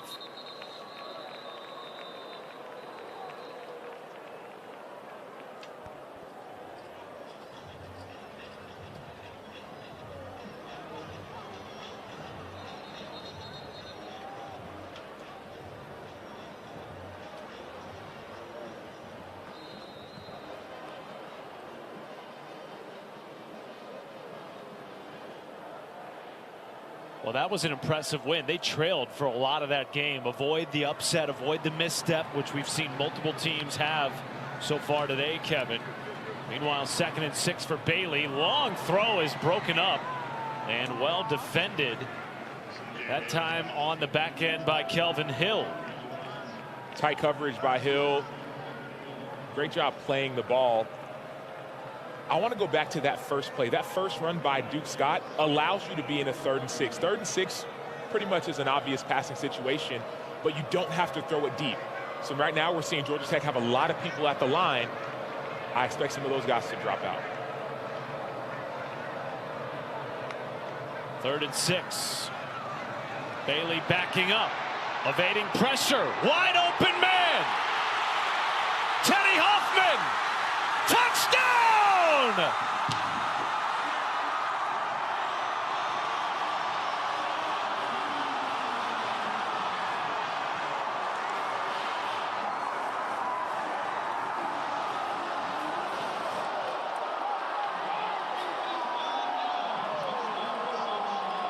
55 yards to the house. CJ Bailey's got a little bit of Houdini in him, a little bit of magician in him. Watch the ball. He puts that ball behind his back when the pressure comes, and then he little sidestep. And we saw Georgia Tech for the first time all game. They had everyone at the line of scrimmage, an obvious busted coverage, an obvious mistake. But that's what happens when you're a little bit off balance. You have a quarterback who's beating you both ways. And then he's like, made you look. And Teddy Hoffman, the true freshman who's had to step up this season, who hasn't had an opportunity to step up this season all season long, comes up with another big play for NC State. He has a touchdown in back-to-back weeks, Sam. CJ Bailey celebrating, though hobbled. You talked about his demeanor, his energy. Injury and all, you won't ever see him lose the smile on his face that lights up the football operations building on a daily basis in Raleigh-Durham. He's 19 years old, and he's a captain of the football team. To me, to be a 19-year-old captain says something. I understand you're the quarterback, but we talked with Dave Doran at their walkthrough yesterday, and he said that there's been a new sense of maturity to him. As a freshman last year, he couldn't really call people out. He was always kind of the happy-go-lucky, jovial guy. He still has that happy-go-lucky, jovial joy to him, but now he also challenges and pushes his teammates. So he's becoming more of a complete leader. He is the youngest captain in the Dave Doran era, which spans 13 years.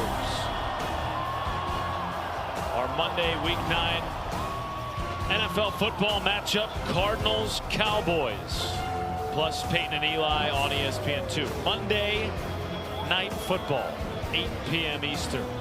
Cardinals are without Kyler Murray, which means the former North Carolina State starter, 2 years, top 10 in both passing yards and touchdowns. Jacoby Brissett gets the start. Well, they might be with Kyler Murray and just making a decision to start Jacoby Brissett, another leader for former NC State.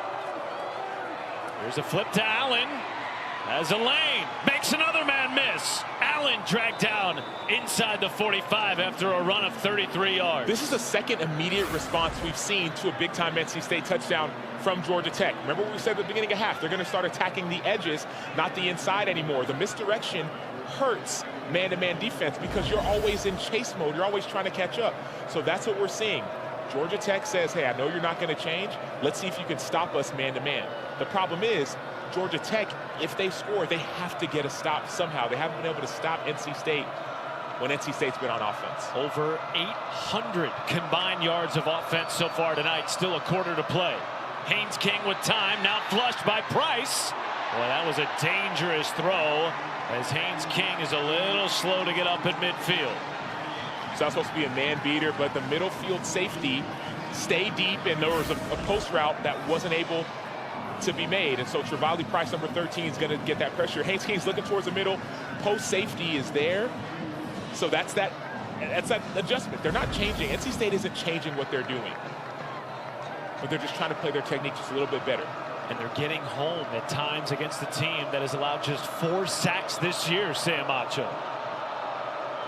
2nd and 10.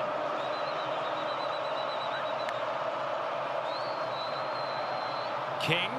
Well, he had a little hitch before that throw, and it's wide and incomplete. So I said they didn't change. That time they changed. This was the first time I've seen all game NC State play zone. That's where that hitch came from, because if it's a zone, you're not running anymore. You have to sit down in the zone. So Haynes King didn't know if his tight end was going to sit down in the zone. And now we're seeing the crowd at Carter Finley make noise.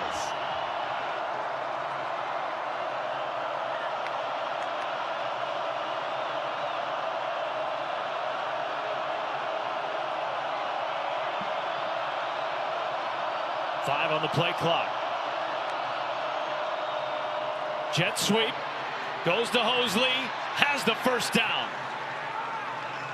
Caden Fordham with the stop. Otherwise, that could have gone a lot further for the former Penn Quaker. Kenny Soares, number 33, is in man-to-man on Hosley.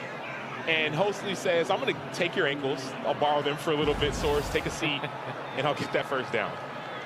Well, he is an electrifying ball carrier.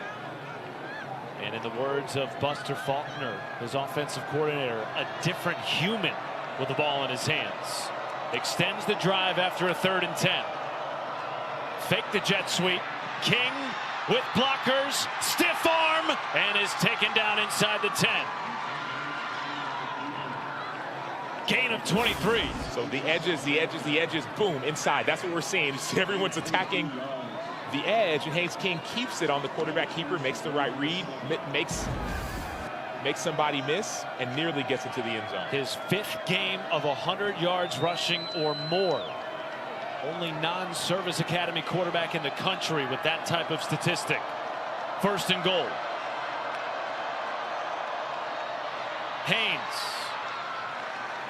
with a gain of 3 or 4. Tackled by Kenny Soares inside the 5. Each time NC State has scored, Georgia Tech has responded, though they've done so more with field goals tonight than touchdowns. That's been the difference. Remember, early in the 3rd quarter, Georgia Tech had the ball at the 1-yard line. 4th and 1, false start. They get backed up, field goal. That's a 4-point swing. Last series, field goal. Fake it to Haynes. It's King in for a touchdown. His 2nd rushing touchdown of the game. And he draws Georgia Tech closer still.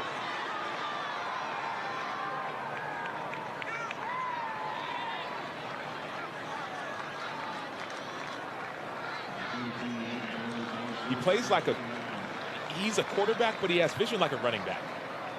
If you just watch him as he moves, yes, he's a QB, but his vision is different.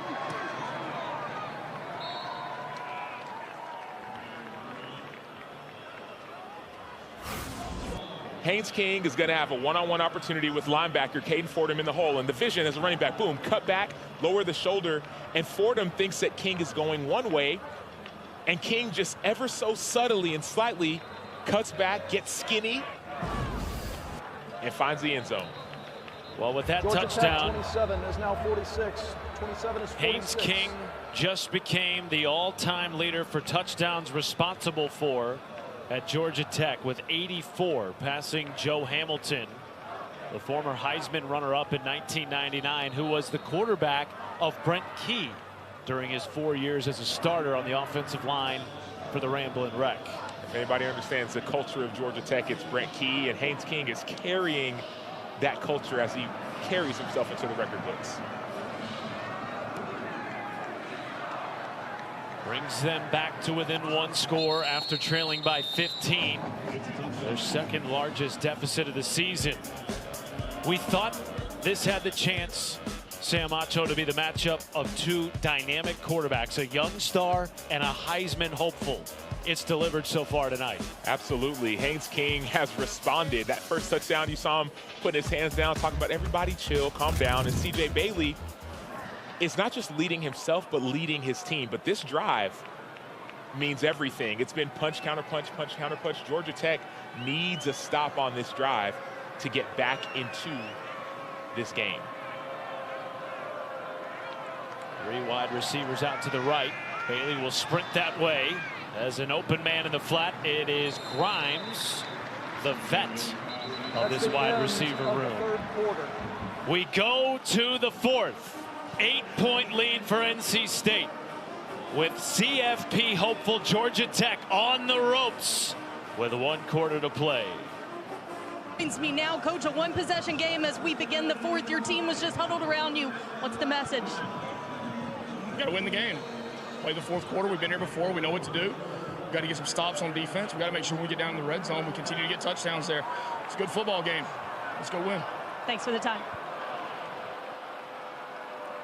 They have trailed in 6 of their 8 games to this point, and they have won all 8. The last undefeated team in the ACC. As we enter the 4th quarter, Matt Schumacher, Taylor Davis, Sam Acho with you. CJ Bailey has been phenomenal. Biggest start of his young career. Just a sophomore, a 19-year-old captain, and he has lived up to the moment tonight. It's been a back and forth game. Both teams have had big plays all game long. Bailey sets up the screen. Underneath it goes to Dante Daniels, who's gotten more run tonight in place of the injured Justin Jolie. So their star tight end, Justin Jolie, is out. Their star running back, Hollywood Smothers, Francie State, is out. CJ Bailey got injured at the end of the first half, so he's been limping just a bit. But Duke Scott has been, as a running back, has been one of the answers. Dante Daniels, number 87 at tight end, has been that next man up. So this NC State offense is replacing a lot of injured players. Over 300 yards passing tonight for CJ Bailey. Here is Duke Scott, makes 1 man miss and is stacked up after a gain of 3. Clayton Powell-Lee was in there for the Yellow Jackets. Look, this is a Yellow Jackets team that all year has just been undaunted. Sam Acho, 27 seniors, 16 4th-year players in their starting 22. They have been here before. They're an experienced team, but these are the moments that you live for. Down by 8 if you're Georgia Tech. Playoff hopes on the line. Top 10 team. And NC State, same way. Nothing to lose. CJ Bailey checks it down to Scott. He is wrapped up near the line to gain. Might have gotten enough with that extra effort, and they will move the chains. You said it, nothing to lose. Dave Doran told us his message to the team tonight. Scared money don't make money. He said, told guys to cut it loose, and look at it.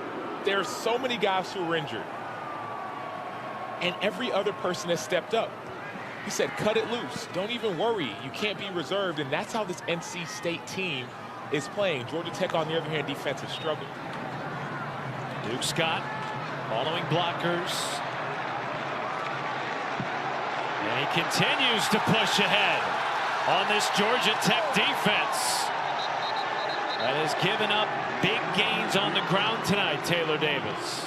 Well, Matt, Georgia Tech linebacker Kyle Eford told me this week a huge point of emphasis for the defense was the 4th quarter. He told me it's been our worst quarter all season. They've given up the most points in the 4th quarter alone. They had to reiterate that just now on the sideline, saying we cannot lose this here. It's a different story when your undefeated record is on the line, Matt. The 3-year starter, back-to-back leading tackler Kyle Eford was in on the stop on that last play. Here's Scott shedding 1 tackle. Eford did bring him down, but not after a first down run. So Duke Scott is taking it to them. There's no hesitation. There's no doubt. Outside zone play. He gets downhill. He's a 1-cut runner. Kyle Eford, who's one of the best linebackers in college football, just gets ran over.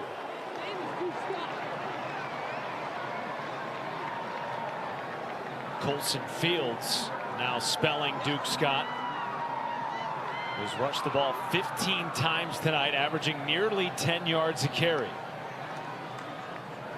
Here's Fields, that time stopped just behind the line of scrimmage. And this is when Georgia Tech defensively has to be able to bow up. You heard it from Taylor Davis, who also heard it from Kyle Eford. This is the time, if you want to be a championship team, where you have to bow up. Brent Key talked about getting touchdowns instead of field goals for his offense. Well, the defense has to be able to hold NC State to a field goal here. 4 field goal attempts tonight for the Yellow Jackets. Bailey underneath, What a catch despite the pop by Noah Rogers, who has been a star tonight at the wide receiver position. His 6th catch to lead the team. This is how you start. It's 3rd down, 3rd and 5. You've seen a little bit of NC State not necessarily being in this position. Usually it's been 3rd and 2, 3rd and 3, 3rd and 5, low red zone. I expect a pass to the flat. They are 5 for 7 on 3rd downs tonight. Pressure comes. Bailey with time. Oh, and a drop in what could have been a 1st down grab by Terrell Anderson. And instead it's 4th and 5. There's your stop. Sometimes you just gotta do your job and just hope something happens favor. Terrell Anderson's wide open. There's a little bit of missed assignment. He takes his eyes off of the football. He starts to look ahead to see who's he's going to try to make miss instead of catching the football first, instead of looking it in first. So Kanoa Vineset comes on for a 37-yarder. Trying to extend the lead back to 11. From the left hash, Vineset tucks it in. The lead is 11. Now by Geico Switch and Save. Get more with Geico. Nearly 57,000 on hand tonight in Raleigh-Durham. First time that NC State has hosted a top 10 team at home since 2021 when they upset the Clemson Tigers 27-21 in a thriller. Currently leading the number 8 team in the country by 11 with 9:46 to play. What a night it's been tonight of college football. What a night we have for you on Tuesday night. For the first time ever, the Armed Forces Classic will feature 2 women's hoops teams, UConn, defending champs, and a top 20 Louisville team. Then we'll also have the first CFP top 25 reveal. That's at 8 Eastern time. And then Texas and Duke will square off in the inaugural Dick Vitale Classic.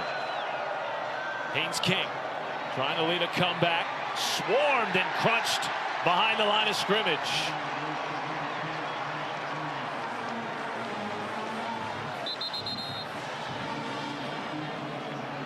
Timeout. Looks like Kenny An injury Soares to a is defensive player. down, number 33 for NC State.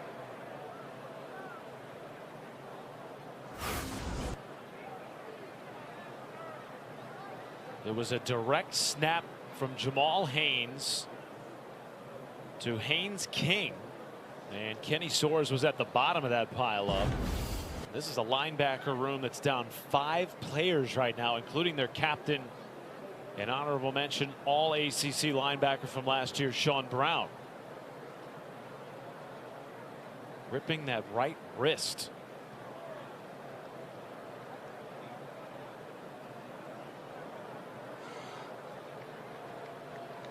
Kenny Soares, a transfer from Northwestern, has been a big addition to this defense. Sebastian Harsh transferred in as well from Wyoming, number 54. Kean Sloan transferred in from Utah State, number 8. So that core of linebackers, including number 1, Caden Fordham, they're the ones trying to contain Haynes King. Which has been a tall order tonight. 286 yards passing and 100 yards on the ground. Another Heisman-like performance for the 5th-year senior. Long throw, might have gotten batted at the line of scrimmage. It was behind his intended target and incomplete. The second time we've seen zones. We talked about how much they want to play man. DJ Elliott, defensive coordinator, said they want to play man. But now we're in 3rd and 11 in the 4th quarter. And this crowd is into it.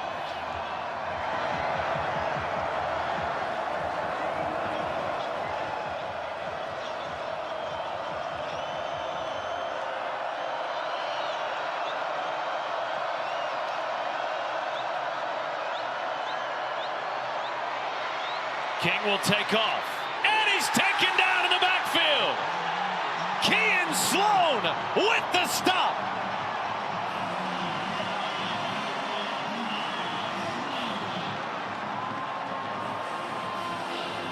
the first time tonight, Georgia Tech will punt. Last time we called an NC State game, Kean Sloan, we described him as an X-Man. We said he's everywhere. He's like the Nightcrawler. Look at him on this inside move. He's fighting, he's pulling, he's pressing, he's stretching. Relentless effort from Kean Sloan. I see what you did there. Nightcrawler on a Halloween weekend. It's been a scary weekend for ranked teams. Number 8 and undefeated Georgia Tech, trailing by 11 on the road. And there is a flag down late at about the 35-yard line. Holding receiving team number 36. 10-yard penalty from the end of the kick. First down. Timeout on the field. So that will back up NC State inside their own 30, where they will start their next drive with C.J. Bailey. Tech to force a punt. Whenever you need a play to be made for NC State, it seems as if number 8, Kean Sloan, is just always there. That play you saw, there were about 10 or so seconds left in the game, maybe even less. That was the last play of the game to give Virginia their only loss. And then that critical third down stop to cause Georgia Tech to punt. Now it's on the offense for NC State to try to get first downs, and defense for Georgia Tech must get a stop.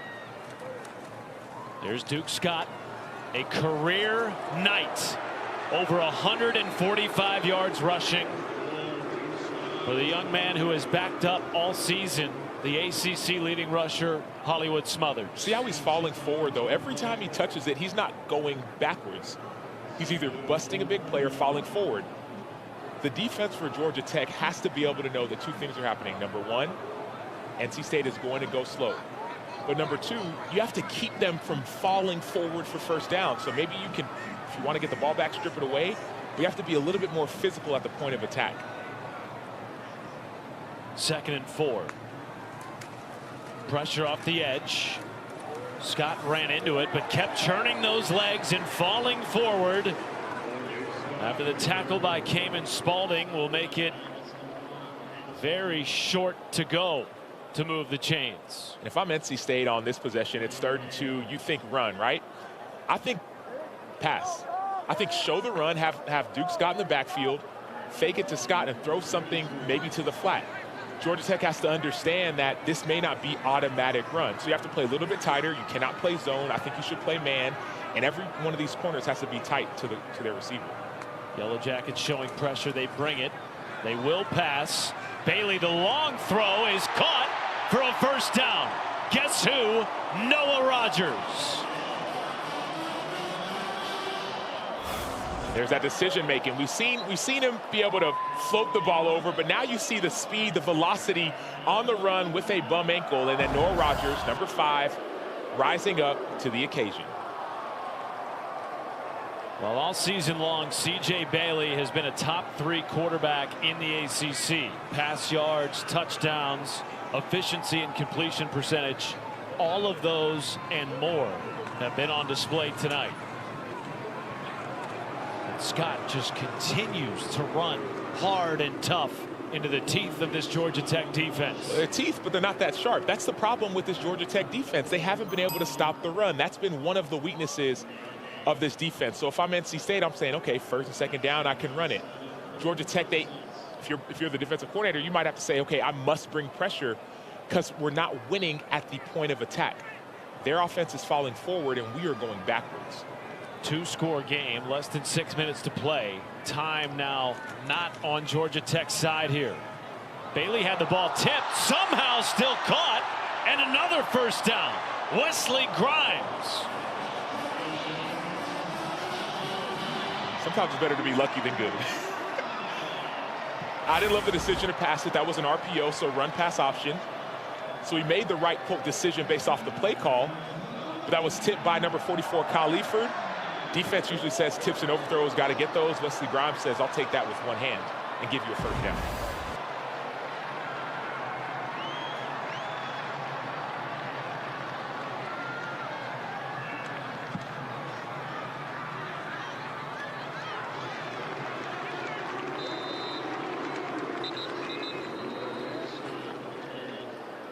And now Brent Key is going to call a timeout here. trying to get ahead Their first. of the clock, 30 seconds. given the fact that they are Game down clock. 2 scores. 5:02. C.J. Bailey, hobbled and all, delivering a performance for the record books tonight against Georgia Tech. With their team up 41-30 over undefeated number 8 Georgia Tech. Off to their best start in 59 years. 2nd and 7 after the timeout by Brent Key. Here is Scott. Twisting past tacklers. Does Key burn another timeout here? Timeout. He will. Georgia Tech, their second. 30 seconds. Well, coming up after Wake Forest and Florida State on the ACC Network. Who saw that one coming, by the way? The ACC Huddle Final Score crew will have a complete wrap-up of our game and the whole day. Highlights, analysis, interviews with players and coaches. Also available on the all-new ESPN app.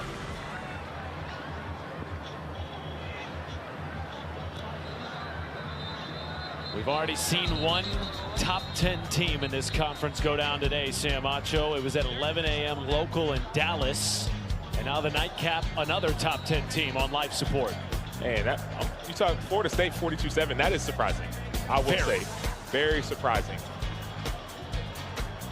Boy, this league is in the midst of chaos right now. Coming into the day, Georgia Tech controlling its own destiny, 5-0, atop the league, and with a win tonight could have gone a half game up on Virginia, who remains undefeated in league play after their win against Cal. Big 3rd and 4 with 1 timeout left for Georgia Tech. Bailey will pass. Escapes pressure. Bailey with his legs. Upended with a first down. What a night for the 19-year-old. The bravery of C.J. Bailey to sacrifice his body for his team. We know he's banged up. He injured his ankle, got rolled up at the end of the first half. He limped into the locker room at halftime. And now he hurdles over a player for a first down. His first run of the second half since that ankle injury. To extend the game, to extend the drive rather. And now this from Duke Scott. Touchdown Pack!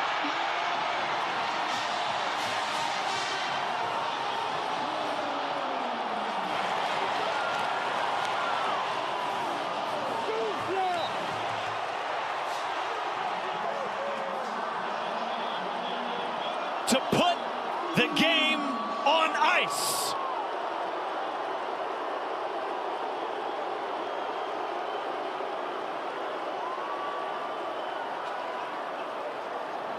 .21 carries, 192 yards in a career night for Duke Scott, playing in place of the injured Hollywood Smothers.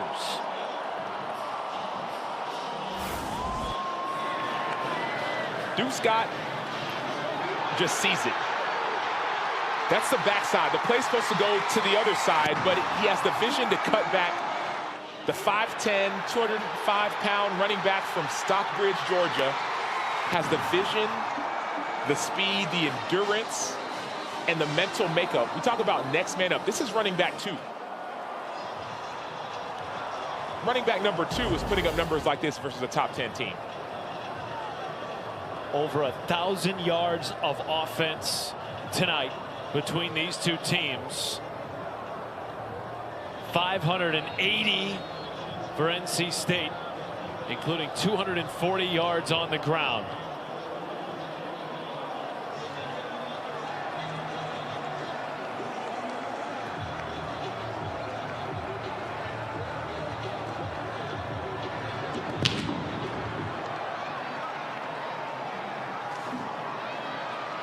Here's Shane Marshall, and he has crashed down ahead of his own 25.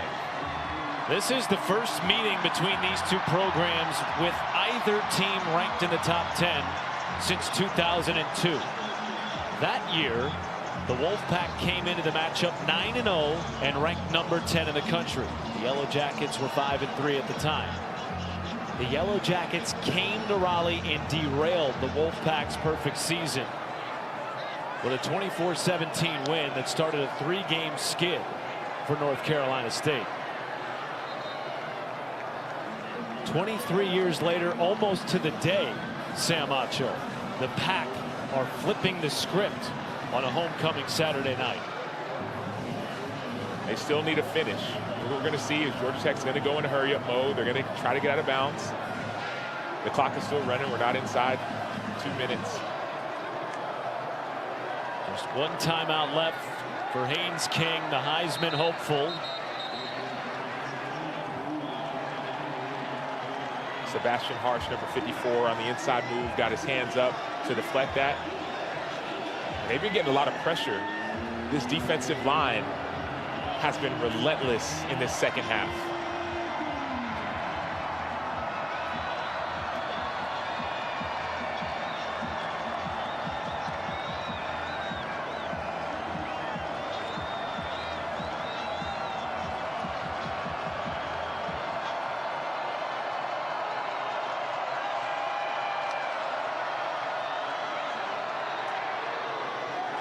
Incomplete, but a flag down behind the play with Haynes King on his backside. Trey Thomas with the hit for NC State.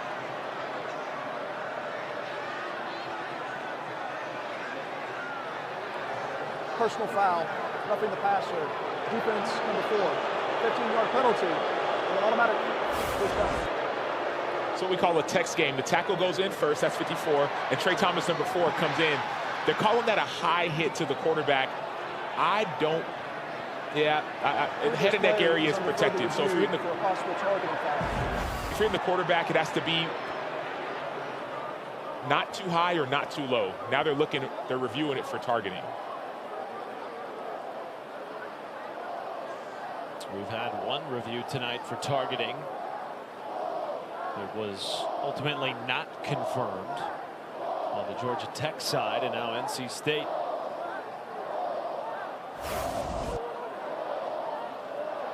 So quarterback in a passing posture is considered defenseless, and Haynes King is in a passing posture, so he is defenseless.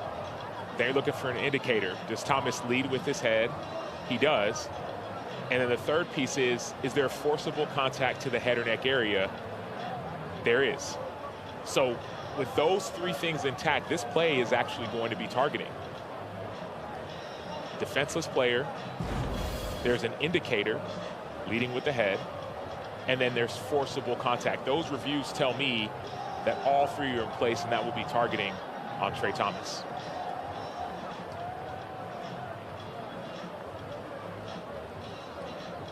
Regardless, with the personal foul, a first down for Georgia Tech, and now it's a matter of whether or not Trey Thomas will stay in the ball game for NC State. Up 48-30 with 3:31 to play. After further review, personal foul, targeting, defense number 4. He is disqualified. So with 3:31 to go, Trey Thomas will be eliminated from this game. And he'll miss the first half of their next game. It's another loss. And that game's versus Miami. On a defense that really, frankly, cannot afford to lose any more players. They are out 9 to 10 guys on the 2 deep with injuries right now. And now to your point, they'll be without Trey Thomas in the first half against the Miami Hurricanes next week. Here's King underneath, caught for a first down and more. Isaiah Canyon with his first catch of the game. Georgia Tech 8-0 for now. Their remaining schedule favorable. However, they do have a date with the Georgia Bulldogs. We move to 7-1 with a win today against Florida. And a date with a Pitt team that hasn't lost since they got their new quarterback, freshman Mason Heinchel.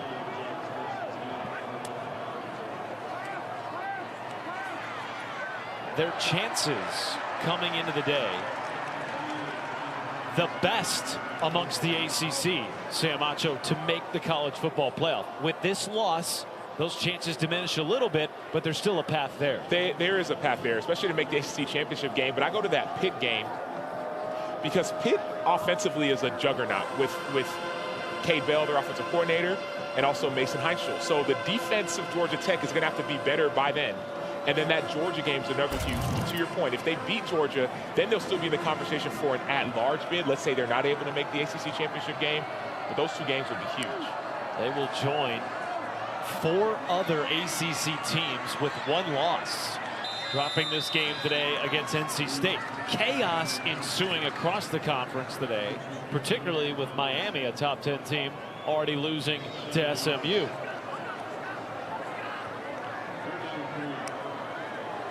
Third and 2.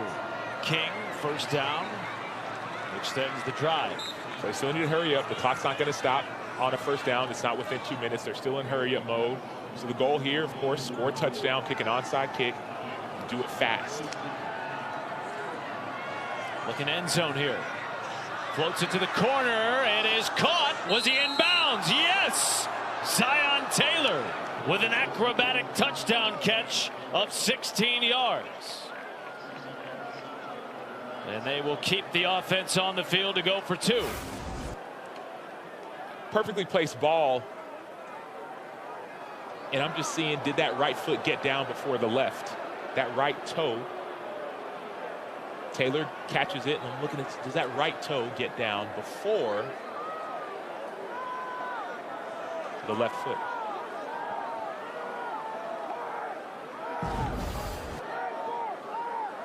Replay official Todd Evans on site. Referee Adam Savoy has halted play at the moment. Looks like they got enough looks to confirm the call on the field without an official review. Touchdown will stand, and now the 2-point attempt.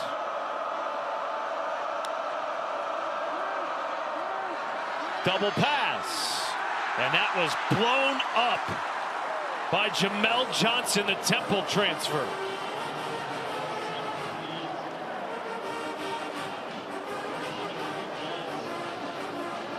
We will have an onside kick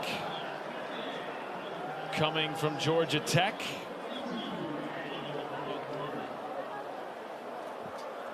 And now chance of overrated coming down from this homecoming crowd of over 56,000.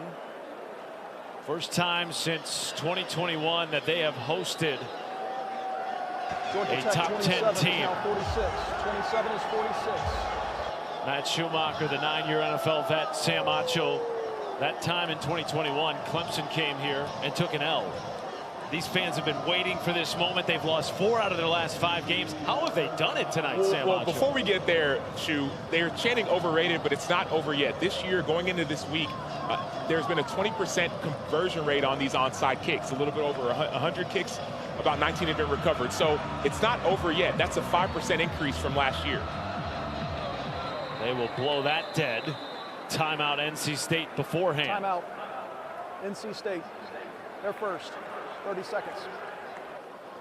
And we also saw earlier in this day, Vanderbilt had an onside kick that they could have, probably you could say should have recovered, but they just batted the ball out of bounds unintentionally, Vanderbilt did. And so this game is not over. If Georgia Tech recovers the onside kick, they have the 2-minute timeout. They still need 2 scores, but we heard Brent Key said, hey, man, we've been here before.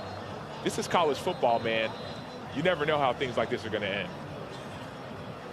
You better be sure-handed on this hands team for NC State.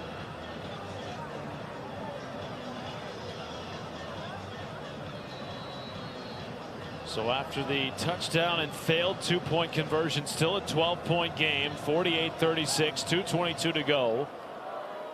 2-minute timeout and 1 timeout remains for Georgia Tech. Recovered by NC State. Colson Fields with the recovery. Please reset the game clock to 2:21. Thank you.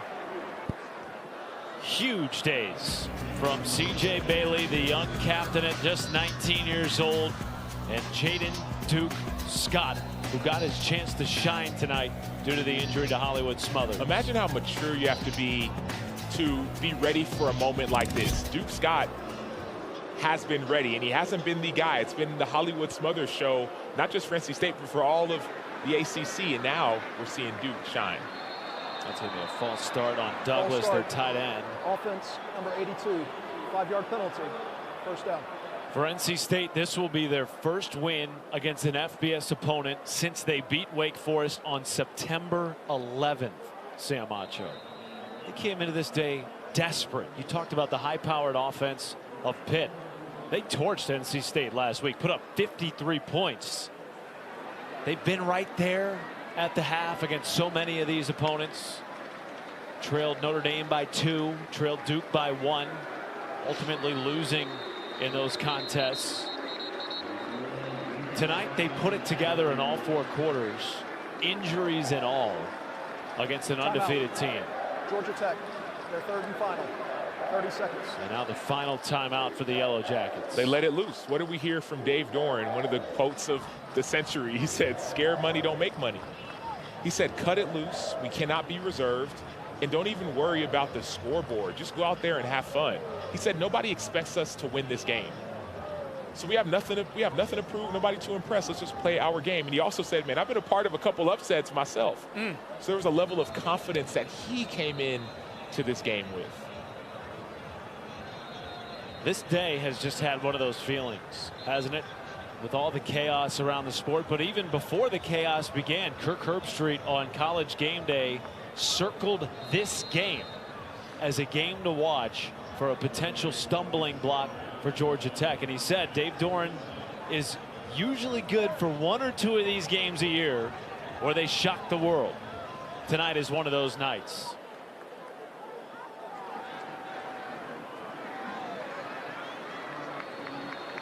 And that carry by Duke Scott will take us to the 2-minute timeout. The Pack faithful are packed in The 2-minute timeout. nearest the field.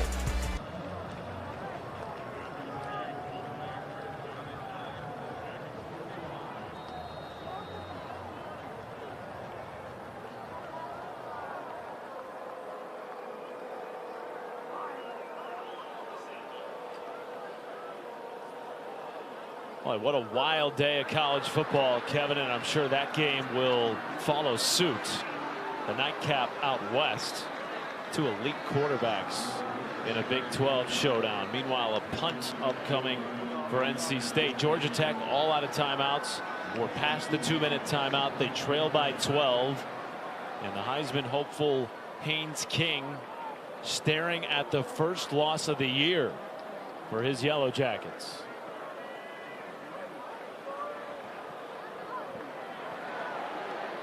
And it looks like they're going to keep the offense on the field.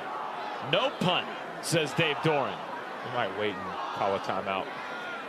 Try to draw Georgia Tech offsides. Wait till 1 second, call a timeout. Timeout. NC State, their second, 30 seconds.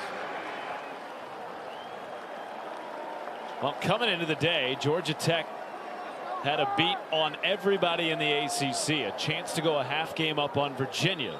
Instead, they will join a group of now 5 one-loss teams, and the Cavaliers,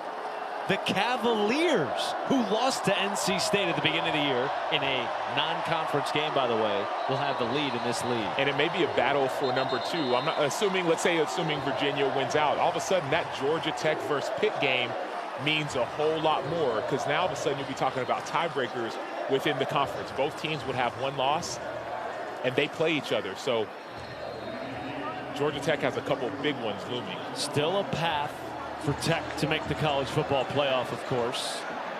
Winning the ACC title game would automatically put them in, you would think, highest ranked. 5 highest ranked conference champs automatically make the college football playoff. Eric Rivers with a fair catch inside the 15. And to your point, let's say Georgia Tech does end up with a second loss. let's say it's to Pitt. Well, beating Georgia could get them back in that conversation for an at-large bid. Remember, it's the 5 highest-ranked conference champions. Then there's 7 at-large teams. A win versus Georgia would look great on a resume. And a win versus a Pitt team that, let's say Pitt keeps on winning, that may be another ranked win. 1st and 10 for King. Is he still, Sam Acho, in the conversation for the Heisman despite this loss tonight? Absolutely. It's really been the defense that has struggled for Georgia Tech. So Haynes King is still in the Heisman conversation, especially with 1 loss.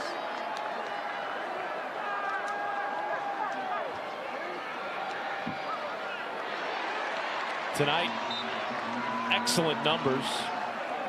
4 touchdowns, 2 through the air, 2 on the ground. His 5th 100-yard rushing performance to go along with over 360 yards passing. But the key in this game was field goals instead of touchdowns in the red zone for Georgia Tech. And NC State's defense was bend don't break tonight. Despite all the injuries, they held up against the Georgia Tech offense that looked unstoppable last week against Syracuse. Football has a 100% injury rate. Everyone's going to be injured or hurt one time or another. So when we talked with Dave Doeren, he said no one cares that we're hurt. We have an opportunity to lay it all out there, and that's what we saw this NC State team do. They've been through so much adversity, not just on the field, but off the field, injuries and more than that. So this is a monumental win for NC State.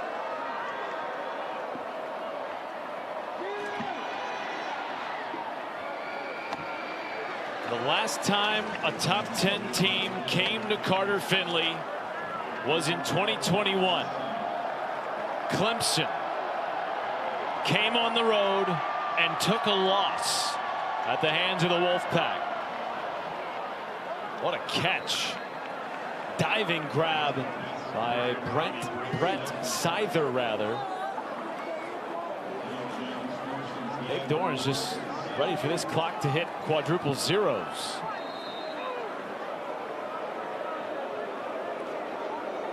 It's about finishing as well. The winning is great, but how you win matters.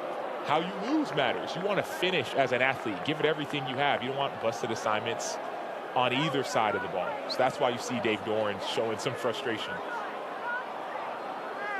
And what a night for his young quarterback, C.J. Bailey. Biggest start of his career. 340 yards and 3 touchdowns. Haynes King to the end zone. It is intercepted.